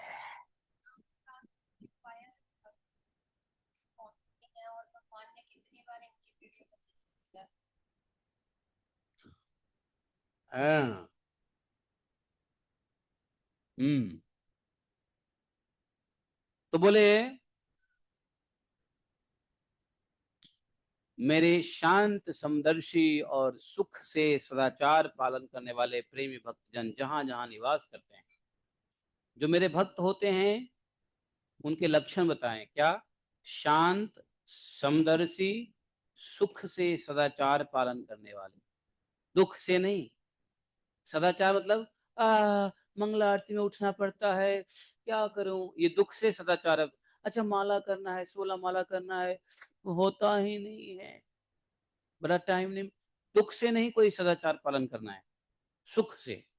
तो जो मेरे भक्त समदर्शी शांत होते हैं और वैष्णव इटिकेट्स को हैप्पीली पालन करते हैं, फॉलो करते हैं, ऐसा करने वाले प्रेमी भक्तजन जहां जहां निवास करते हैं, वे स्थान चाहे कीकट क्यों ना हो, पवित्र हो जाता है। चाहे ऑस्ट्रेलिया क्यों ना हो, चाहे वो कनाडा क्यों ना हो, है, कहीं भी भगवान के ऐसे शांत समदर्शी और वैष्णव सदाचार हैप्पीली पालन करने वाले भक्त जहां जहां रहते हैं, वो पवित्र स्थान हो जाता है। प्रभुपाद जी ने पूरी दुनिया को पवित्र किया, नहीं किया? बताओ। प्रभुपाद जी ने पूरी दुनिया में जाके पवित्र कर दिया। प्रभुपाद जी ने, बताओ। तो बोले कि दैत्यराज, प्रहलाद महाराज को दैत्यराज कह रहे हैं, राजा हैं। बोले कि मेरे भक्ति भाव से जिनकी कामनाएं नष्ट हो गई है।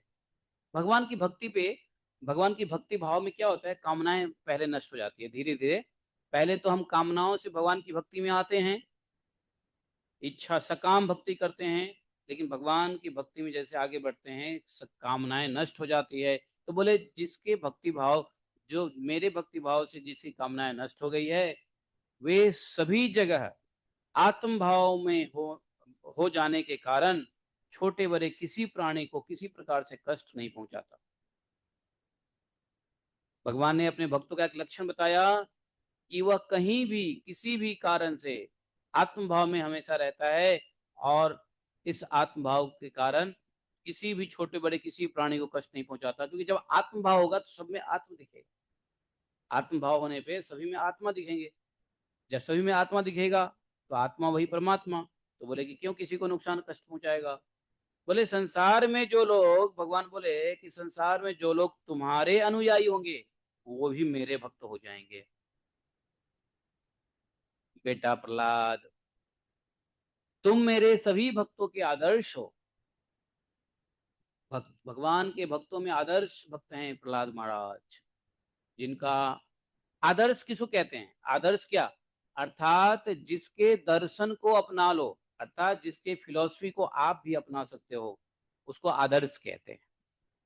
आदर्श, जिसके दर्शन को, जिसकी फिलॉसफी को, जिसकी पद्धति को, जिसकी जीवन शैली को, जिसकी साधना सेवा को जो अपना सकते हो, तो बोलते हैं उसको आदर्श कहते हैं।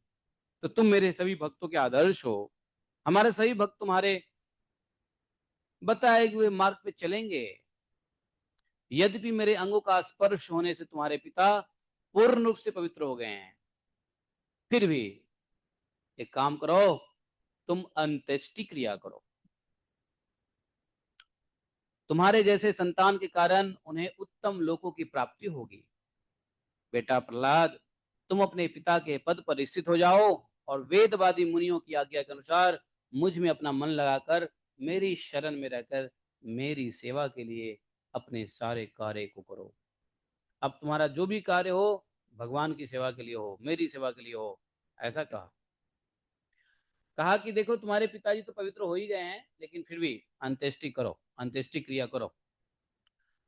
भगवान ने अंत्येष्टि क्रिया नहीं करने के लिए नहीं कहा, करो, करना जरूरी है। नारद जी कहते हैं युधिष्ठिर जी, भगवान की आज्ञा के अनुसार प्रहलाद जी ने अपने पिता की अंत्येष्टि क्रिया की है। इसके बाद श्रेष्ठ ब्राह्मणों ने उनका राज्याभिषेक किया है। अब इसी समय सुनो सुनो सुनो, अब मजा आने वाली बात है। तो नरसिंह भगवान ने, अब क्या हुआ, अब चलो, अब तो ये प्रहलाद जी की स्टोरी खत्म हो गई। प्रहलाद जी चले गए अपने पिता को अंत। अब इधर भगवान मुरे किसको देखने के लिए? देवता ऋषि के साथ ब्रह्मा जी ने नृसिंहदेव को प्रसन्न वदन देखकर, अब जब ब्रह्मा जी ने देखा कि नरसिंहदेव भगवान प्रसन्न हो गए हैं, तो वो अपनी वचनों से स्तुति किए, दोबारा से स्तुति किए। पहले स्तुति किए थे भगवान जब गुस्से में थे, अब जब प्रसन्न हो गए हैं तो फिर से भगवान स्तुति करते हैं। भगवान जब ब्रह्मा जी स्तुति करते हैं, फिर जो है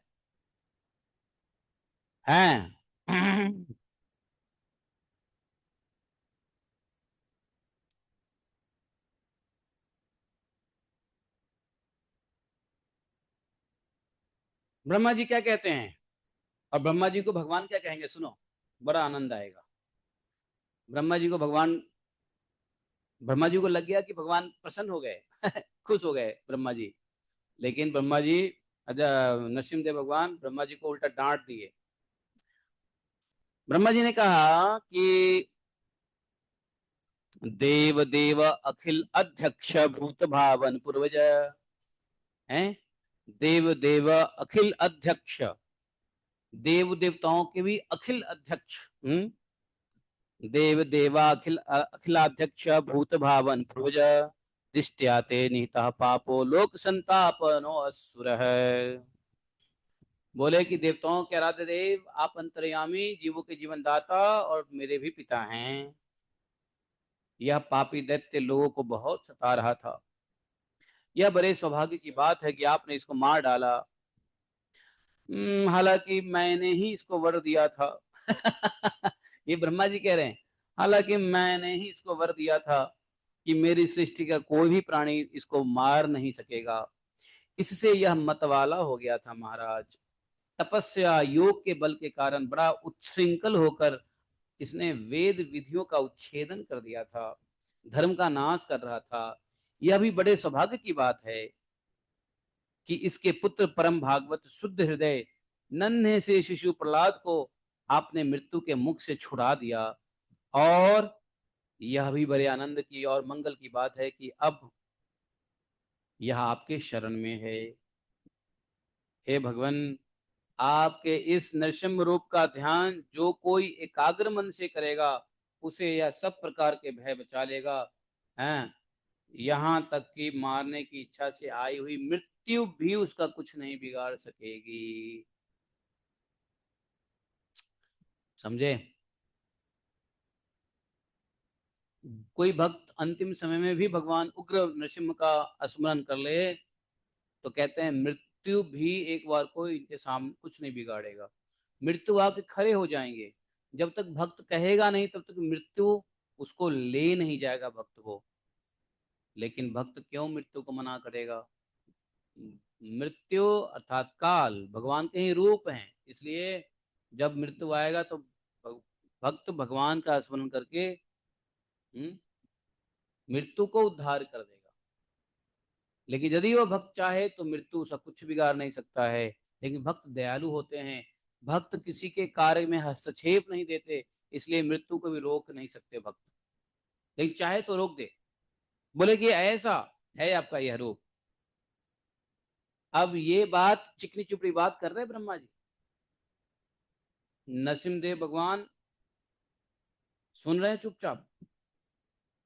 जैसे कोई आदमी बोलता है तो आदमी ऐसे करके नहीं, अनमने ढंग से सुनता है। नरसिंह भगवान ऐसे ही सुन रहे हैं, सोच समझ रहे हैं सारा किया दिया तो ब्रह्मा जी का है। हम्म, बोला भी उन्होंने। नरसिम्हदेव भगवान ने कहा माँ एवं बरो असुराणाम ते प्रोदेयम पद्म संभव। पद्म संभव, पद्म संभव किसको बोला? नारद जी को। नारद जी पद्म से निकले हुए हैं ना, कमल से निकले हुए हैं, इसलिए बोला पद्म संभव। मैं माँ एवं, माँ एवं है, हाँ सॉरी ब्रह्मा जी। तो बोले माँ एवं ब्रह्मा जी, इसलिए ब्रह्मा ब्रह्मा जी के लिए शब्द यूज किया। ब्रह्मा जी बोले ना, तो ब्रह्मा जी के नरसिम्हदेव भगवान ब्रह्मा जी को बोल रहे हैं हे पद्म संभव, अर्थात हे ब्रह्मा जी, माँ एव बरो असुराणाम ते प्रदेय पद्म संभव वरह क्रूर निसर्गाणाम हीनाम अमृतम यथा। बोले ब्रह्मा जी सुनो, आप दैत्यों को ना ऐसा वरदान मत दिया करो हैं। आपको पता नहीं है दैत्य कितने असुर होते हैं, कितने क्रूर होते हैं। उनको दिया हुआ वर वैसा ही है जैसे सांप को दूध पिलाना। सांप को कितना भी दूध पिला दो, समय आने पे आपको काट ही लेगा, कोई फायदा नहीं सांप को दूध पिलाने का। तो बोलते हैं आपको पता नहीं है ये असुर लोग ऐसे वैसे वर वरदान मत दिया करो। नहीं, ब्रह्मा जी, ब्रह्मा जी की स्थिति कैसी हो गई? ब्रह्मा जी सर झुका लिए होंगे, ब्रह्मा जी ने सर झुका लिया होगा, सॉरी प्रभु। हाँ सॉरी क्या, ऐसे उल्टे सीधे वरदान दे देते हो। वैसे तुम ही नहीं हो, तुम्हारे अलावा शिव जी भी हैं, उल्टे सीधे वरदान दे देते हैं। पता नहीं ये लोग हमारे भक्त इतने दानी होते क्यों हैं? जो कुछ मांग ले सबको खुले हाथ से दे देते हैं लोग। और उनको सत्य कर, उनके वाणी को सत्य करने के लिए हमको आना पड़ता है? ब्रह्मा जी मन ही मन थोड़ा मुस्कुरा रहे होंगे, बोले कि चलो चलो प्रभु, इसी बहाने आपके दर्शन तो होते रहते हैं। है कि नहीं? है, ब्रह्मा जी मन ही मन मुस्कुरा रहे होंगे, तो ठीक है इसी बहाने आपके दर्शन तो होते रहते हैं। लेकिन ब्रह्मा जी सोच भी रहे हैं महाराज क्या करूं, वरदान तो शायद मैं भी देना नहीं चाहता था, लेकिन देने की मजबूरी आ गई है। हैं? ब्रह्मा जी भी वरदान देना थोड़ी नहीं चाह रहे थे, वो तो देवता लोग पहुंच गया ना। बोला कि अरे आप अपने प्रजा को बचाना चाहते हो तो कुछ करो, नहीं तो इसके तपस्या के अग्नि हम सब जल जाएंगे। आपकी सारा प्रजा नष्ट हो जाएगा, आपका सेवा जो है ना नष्ट हो जाएगा। ब्रह्मा जी की सेवा क्या है? प्रजा को बढ़ाना, संसार को बढ़ा, सृष्टि को निर्माण करना, ब्रह्मा जी की सेवा है। तो ये देवता लोग जाके बोल दिया कि अरे महाराज कुछ करो, हैं ब्रह्मदेव जगत पिता। अगर आप नहीं कुछ करोगे तो ये पूरा जगत का नाश हो जाएगा, फिर आपकी सेवा बेकार हो जाएगी, भगवान आपसे रुष्ट हो जाएंगे अगर आपकी सृष्टि नाश हो गई तो। अब ब्रह्मा जी क्या करते? ब्रह्मा जी तो देना नहीं चाहते थे वरदान, उनको पता है कि हिरण्यकशिपु क्यों कर रहा है जब तप तपस्या। ब्रह्मा जी ने भी समझा, महाराज हम तो अपने मन से देना नहीं चाहते थे, हम तो आना ही नहीं चाहते थे, ये तो देवताओं ने रिक्वेस्ट किया, देवताओं के आफत आ गए थे, देना पड़ा है। चलो ठीक है। नारद जी कहते हैं, इति उक्त्वा भगवन् राजस्तत्रैव अंतर्धरे हरि। नरसिंहदेव भगवान इतना कह करके ब्रह्मा जी के द्वारा की हुई पूजा को स्वीकार करके वह अंतर ध्यान हो गए, समस्त प्राणियों के लिए अदृश्य हो गए, भगवान सबके नजरों से ओझल हो गए। अदृश्य सर्वभूतानां पूजितः परमेष्ठिना, बोले ततः संपूज्य शीर्षा वंदे परमेष्ठिनम भवम प्रजापतिं देवान् प्रहलादो भगवत भगवत कलाह। नारद जी कहे इसके बाद प्रहलाद जी ने भगवत स्वरूप ब्रह्मा शंकर और जितने भी प्रजापति देवता लोग वहां उपस्थित थे सबकी प्रहलाद महाराज ने पूजा की। उनके चरणों में प्रहलाद महाराज जी ने माथा टेके हैं और माथा टेक कर प्रणाम किया। अब सुनो, प्रहलाद महाराज जी जैसे भक्त सभी देवता को माथा टेक, सबके चरणों में माथा टेक रहे हैं।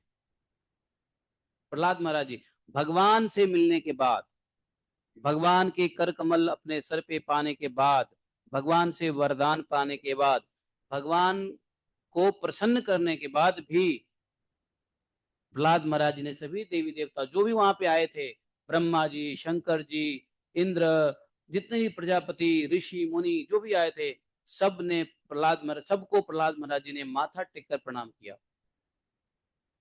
और हमारे हरे कृष्ण वाले हैं जो देवी देवताओं को देख करके मुस्कुराते भी नहीं है और माथा भी नहीं टेकने जाते मंदिर में। चलते रास्ते में अगर हनुमान जी का मंदिर दिखे, हरे कृष्ण कृष्ण हरे हरे राम राम राम राम राम, है कि नहीं? अरे भाई देवी देवता हैं, तुम भक्त हो, वैष्णव हो, थोड़ा सा मन से ही दंडवत कर लो, है कि नहीं? है, अन्य देवी देवताओं के मंदिर से क्या दुश्मनी है भाई? है, अन्य देवी देवताओं को थोड़ा रिस्पेक्ट कर दोगे तो क्या भक्ति नाश हो जाएगा या भक्ति और बढ़ने वाली है? हरे कृष्ण वालों संभल जाओ, अपराध ज्यादा मत करो। है कि नहीं? मुझे ऐसे हरे कृष्ण वालों से बड़ा प्रॉब्लम होता है जिनको अन्य देवी देवताओं के मंदिर से प्रॉब्लम होती रहती है? कैसी भक्ति चाहते हैं समझ में नहीं आता, और कैसा प्रचार हो गया समझ में नहीं आता। प्रभुपाद जी कैसा प्रचार करना चाहते थे और कैसा प्रचार हो गया, हे भगवान। है, या प्रहलाद महाराज जी कह रहे, प्रहलाद महाराज जी ने सभी देवताओं को, ब्रह्मा शंकर इत्यादि प्रजापति सभी देवताओं को पूजा करके माथा टेक, पूजा तक किया, माथा टेका। मैंने क्या कहा था? भगवान का भक्त देवताओं की पूजा कर सकता है, भक्ति नहीं करता। देवताओं की हमें भक्ति नहीं करनी है, देवताओं की पूजा करनी है। क्या? हाँ, देवताओं की पूजा किया जा सकता है लेकिन भक्ति नहीं किया जा सकता। ठीक है, भक्ति तो भगवान की, बाकी सबको पूजा। ठीक है, इसलिए जब देवता लोग आए तो पूजा कर दो। अब देवता लोग कैसे आते हैं हमारे पास? हाँ, क्या डिफाइन कीजिए? ऑलरेडी डिफाइन किया ना, पूजा और भक्ति में अंतर में बहुत पता। उस दिन क्लास में नहीं थे आप, पूजा और भक्ति वाली क्लास में? आपने सुना है ना पहले? आपने पहले सुना है कि नहीं सुना है?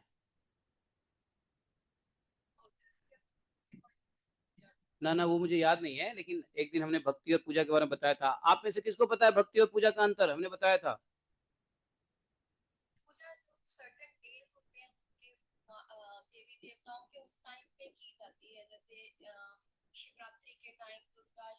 हम्म, हाँ, नंबर एक। नंबर दो,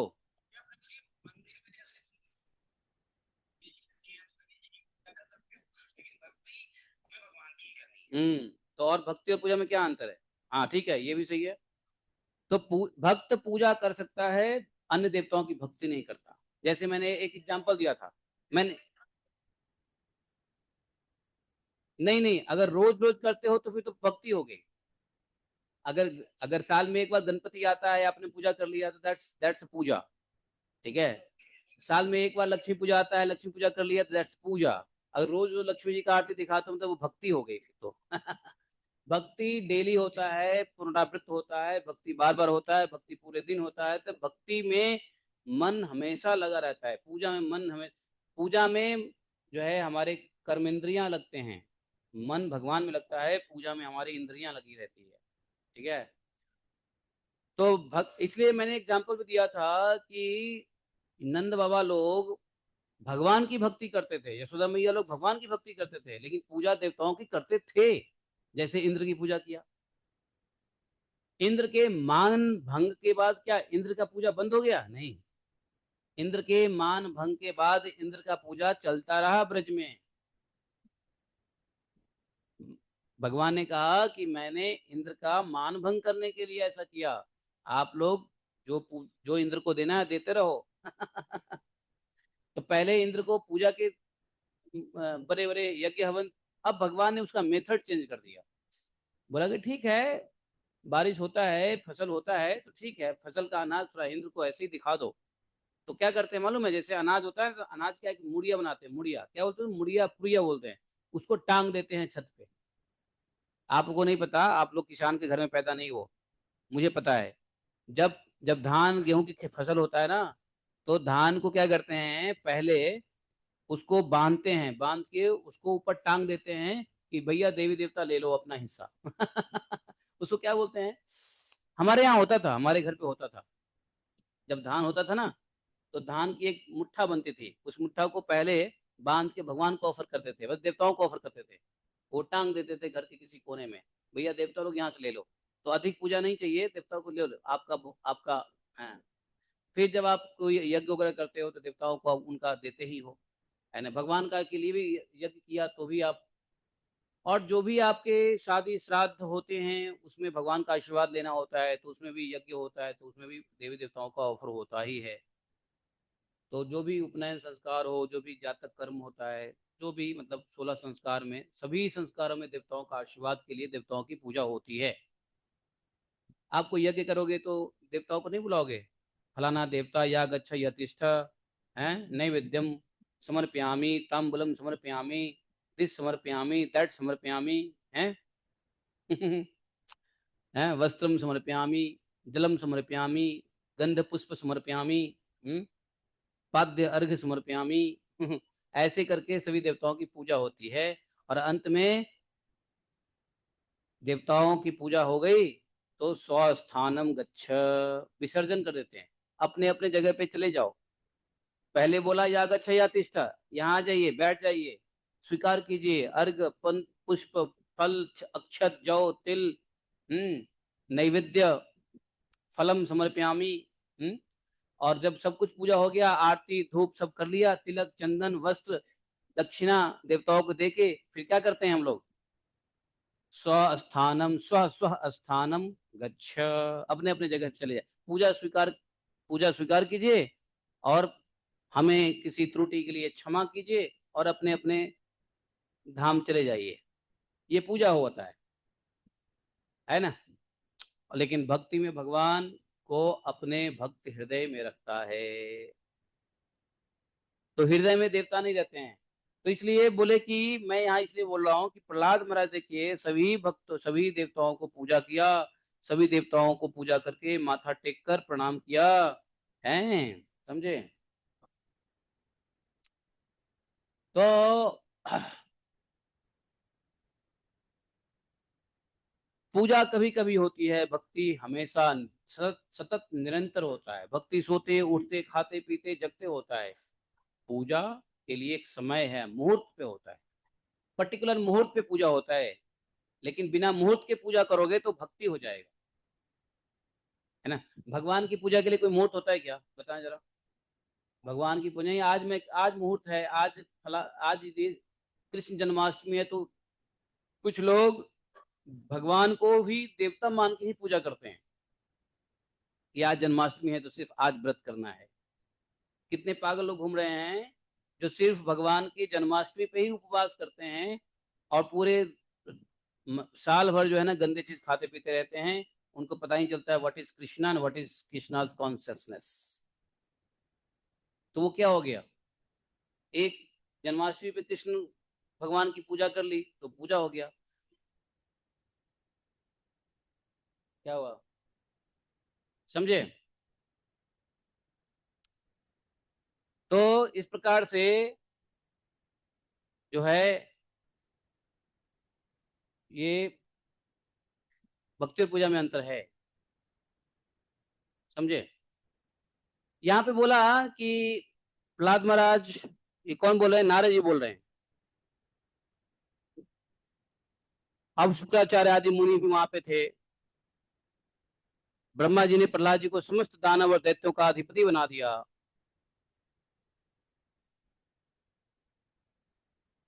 और फिर ब्रह्मा जी देवताओं ने प्रहलाद का अभिनंदन किया और उन्हें शुभ आशीर्वाद दिए। प्रहलाद जी ने भी यथा योग्य सबका तिरस्कार किया और वे लोग अपने अपने लोकों को चले गए। बोला युधिष्ठिर, इस प्रकार भगवान की वे दोनों पार्षद जय और विजय दिति के पुत्र दैत्य हो गए थे। वे भगवान से वैर भाव रखते थे। उनके हृदय में रहने वाले भगवान ने उनका उद्धार करके उनके हृदय में रहने वाले भगवान ने उनका उद्धार करने के लिए उन्हें मार डाला।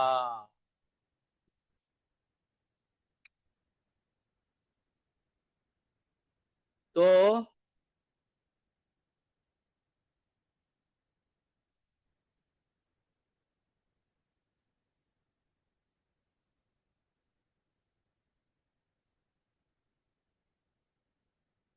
हम लोग आज इतना ही पढ़ेंगे। 9:20 हो गया। अब जो है इस प्रकार से देखो, नारद जी से युधिष्ठिर महाराज ऐसा प्रश्न करते रहेंगे और ये पूरा स्कंद नारद जी युधिष्ठिर महाराज के प्रश्नों पे ही है, समझे?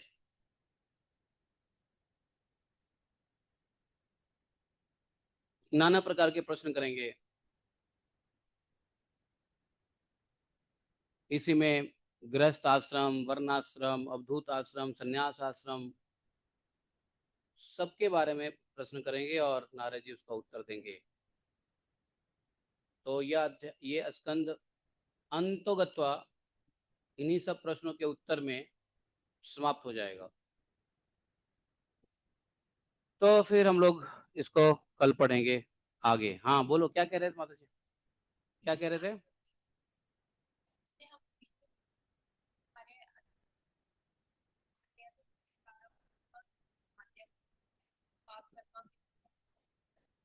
हाँ,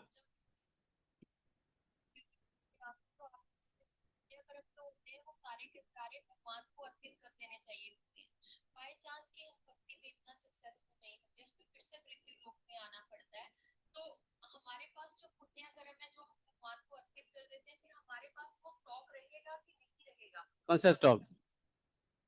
कौन सा स्टॉक?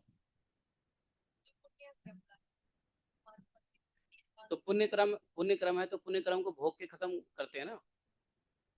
पुण्य क्रम है, देखो जो पहले का स्टॉक बोल रहे हैं ना।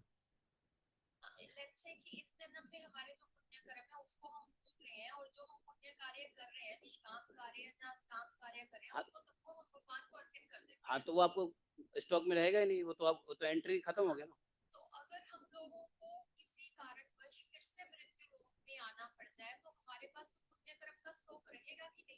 नहीं रहेगा, क्यों रहेगा? शुद्ध भक्ति होगी ना, शुद्ध भक्ति रहेगी ना, क्यों रहेगा? वो खत्म हो गया ना,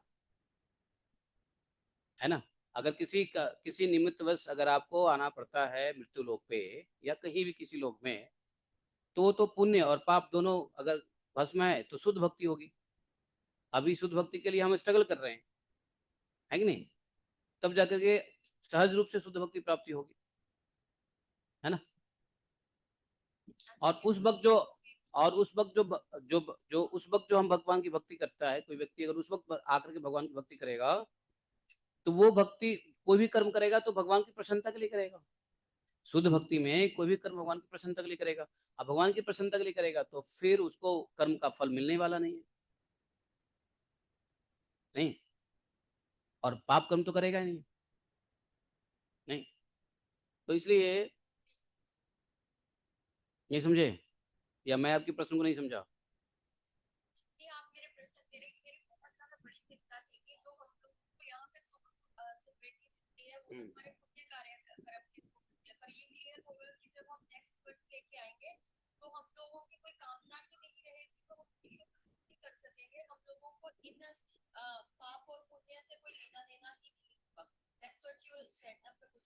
हम्म।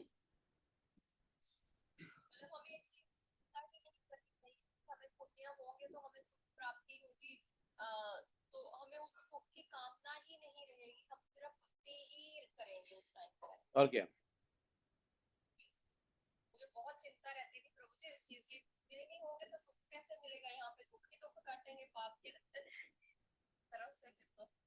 नहीं तो ये पुण्य और पाप या दुख और सुख ये तो गुण से है ना। तो जब आप इस प्रकार से, अगर किसी भक्त यदि किसी कारणवश अन्य जन्म लेता भी है, जैसे मान लो प्रभुपाद जी, या कोई शुद्ध भक्त जब अन्य जन्म लेता भी है, तो वो तो बचपन से ही गुणातीत होता है ना, गुण में रहोगे ही नहीं ना। ये तो सुख दुख और ये सब पाप पुण्य तो गुण से होगा ना, गुण में ही नहीं रहोगे। भगवान निर्गुण, आप भी निर्गुण, अर्थात आप गुणातीत रहोगे। गुणातीत में कैसे भक्तों का लक्षण होता है, गीता में पढ़ लो।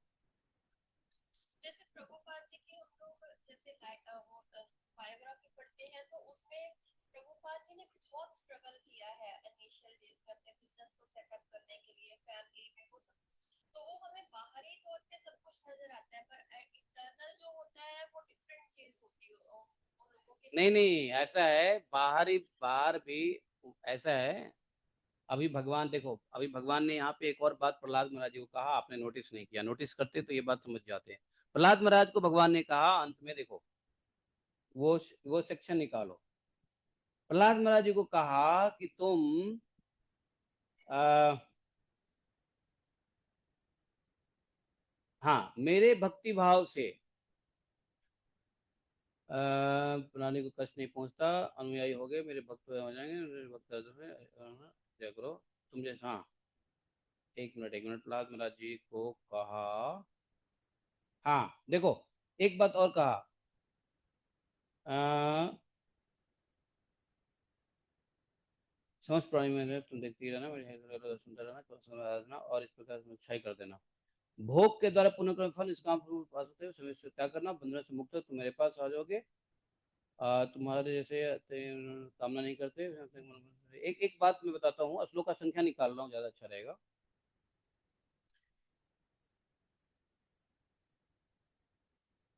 हाँ, तो प्रहलाद महाराज जी को ये कहा कि थोड़ा सा श्लोक संख्या इस पे आ जाओ, 24 पे आ जाओ, 14 पे आ जाओ। 14 में देखो क्या क्या हुआ कि तुम्हारे द्वारा की हुई मेरी नहीं नहीं, 14 नहीं, 13 में देखो।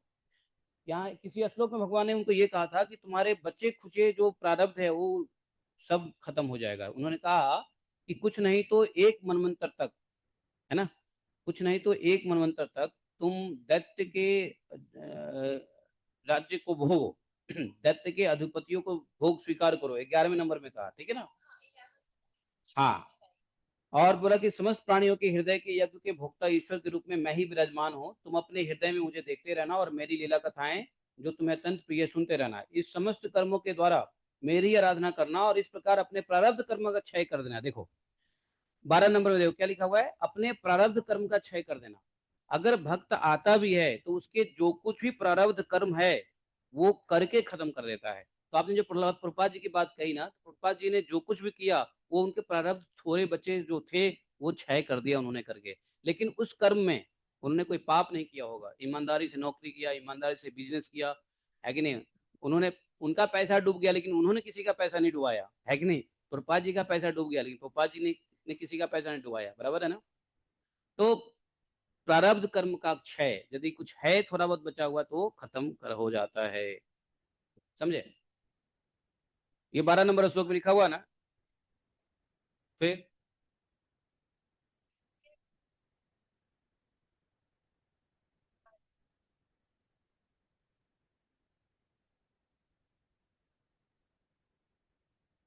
हम्म।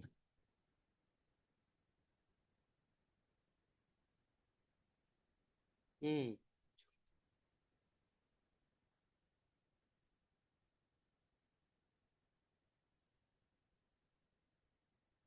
तो पुनर्जन्म नहीं मिलेगा, ठीक है, लेकिन भगवान की इच्छा हो गई कि आपको भेजेंगे, तो क्या उसमें भगवान की इच्छा से कुछ भी हो सकता है?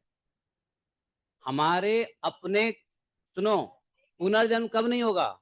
हमारे कर्मों का नाश होने, हमारे कर्मों के प्रारब्ध से पुनर्जन्म नहीं होगा। लेकिन भगवान की इच्छा अगर हुई कि जाओ तुम प्रचार करने के लिए, तो हो सकता है ना। है, हमारे कर्मों के, हमारे कर्म वासनाओं से जन्म नहीं होगा, लेकिन भगवान की इच्छा से तो हो सकता है। तत्वा देहम पुनर्जन्म है। तो ये तो वो हो गया कि आपने अपने, अभी क्या है, हमारा जन्म और मृत्यु क्यों हो रहा है? क्योंकि हमारे कर्म और वासनाओं से हो रहे हैं, पाप पुण्य के फल भोगने के लिए हो रहे हैं। लेकिन जब हम पाप पुण्य से मुक्त हो जाएंगे, वासनाएं नष्ट हो जाएंगी, भक्ति में सब कुछ हो, तो तब तक पुनर्जन्म, वो शरीर छोड़ने का पुनर्जन्म नहीं होगा। वो हमारे कर्म का फल के मुताबिक नहीं होगा, लेकिन भगवान की इच्छा हुई तो हो सकता है। भगवान कहेंगे जाओ रसातल में, तो जाना पड़ेगा। भगवान कहेंगे जाओ तुम किसी और ब्रह्मांड में प्रचार करो, तो जाना पड़ेगा। आप कहोगे नहीं नहीं, भगवान गीता में आपने कहा था तत्व दे हम।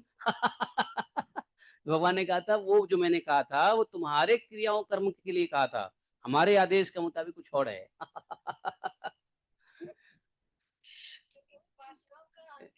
हे भगवान, हैं गीता की बात को, भगवान की बात को लेकर के भगवान को ही कटघरे में खड़ा कर दोगे।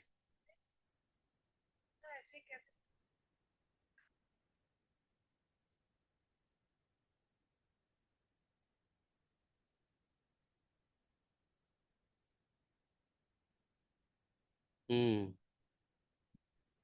Take that advantage is okay, but then है कि नहीं? बढ़िया है। नहीं तो, इसलिए ऐसा है, भगवान ने, सुनो, भगवान ने ये भी तो कह दिया है,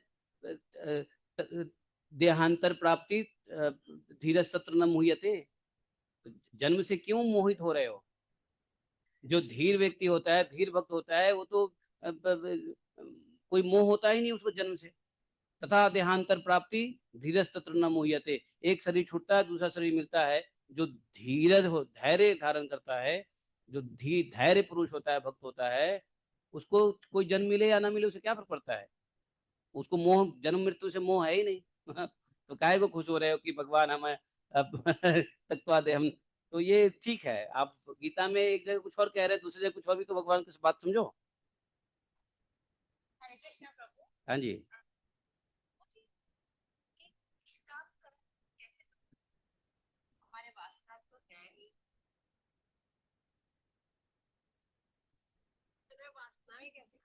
अब इस प्रश्न के उत्तर तो पंडित से पूछो, क्योंकि मैं इसका उत्तर दे दूंगा तो आपका, आपका पुनर्जन्म होना ही खत्म हो जाएगा। भक्ति प्राप्त हो जाएगी। ठीक है। तो आप तो ऐसे ही पूछ रहे हो जैसे, आप तो ऐसे ही पूछ रहे हो जैसे मैं बताऊंगा और हो जाएगा।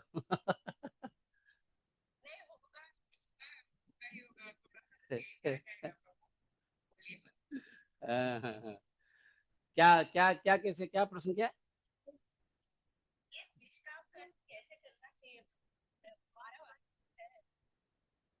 ये डिस्कशन का विषय नहीं है। कभी यहाँ आना ना, तो कभी यहाँ आ करके सामने में बैठ करके फिर बार लंबा चौड़ा डिस्कशन हो गया, और आपको कुछ प्रैक्टिकल टिप्स बताएंगे, ऐसे हो सकता है।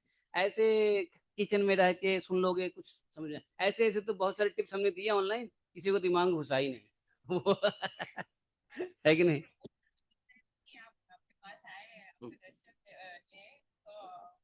दर्शन तो अभी भी, अरे दर्शन तो अभी भी हो रहा है, देखो हाथ पैर हिला रहा हूँ, दर्शन तो अभी हो रहा है। हाँ, तो ये कुछ ऐसे क्वेश्चंस होते हैं जिसके उत्तर इन लाइव समझने में मजा आएगा। और वैसे ऑनलाइन में कुछ नहीं समझ में आएगा कि ऐसे कैसे कैसे, क्योंकि उसमें बहुत सारे एग्जाम्पल्स देने हैं, बहुत सारे इंसिडेंट्स आपको दिखाना पड़ेगा, लाइफ के बहुत सारे ऐसे इवेंट्स और इंसिडेंट्स को बताना पड़ेगा, जहाँ पे आप उसको कैसे, मतलब केस स्टडी के साथ, अंडरस्टैंड? हाँ, तो इसलिए फिलहाल जो है, जो समझ में आती है वही करो। बोले ग्रंथराज श्रीमद् भागवतम की जय। एकम शास्त्रम देव की पुत्र गीतम में को देवो देव की पुत्र एवं एकम मंत्र तस् नमानि यानि कर्मापित देवस्य सेवा। तमेव माता च पिता त्वमेव त्वमेव बन्धुश्च सखा त्वमेव त्वमेव विद्या द्रविणं त्वमेव मम सर्वदेव देवः। कृष्णाय वासुदेवाय हरे परमात्मने प्रणक्लेशनाशाय गोविन्दाय नमो नमः। हे कृष्ण करुणा सिंधु दीनबंधो जगतपते गोपेश गोपिका कांतम राधा कांतम नमोस्तुते तप्त कांचन गौरांगी राधे वृंदावनेश्वरी वृषभानुसुते देवी प्रणमामि हरिप्रिये वाञ्छाकल्पतरुभ्यश्च कृपा सिन्धुभैश्च पतितानां पावनेभ्यो वैष्णवेभ्यो नमो नमः। जय श्री कृष्ण चैतन्य प्रभु नित्यानंद श्री अद्वैत गदाधर शिवासादि गौर भक्तवृंद। हरे कृष्ण कृष्ण कृष्ण हरे हरे हरे राम राम राम हरे हरे। बोले ग्रंथराज श्रीमद् भागवतम की जय। श्रील प्रभुपाद की जय।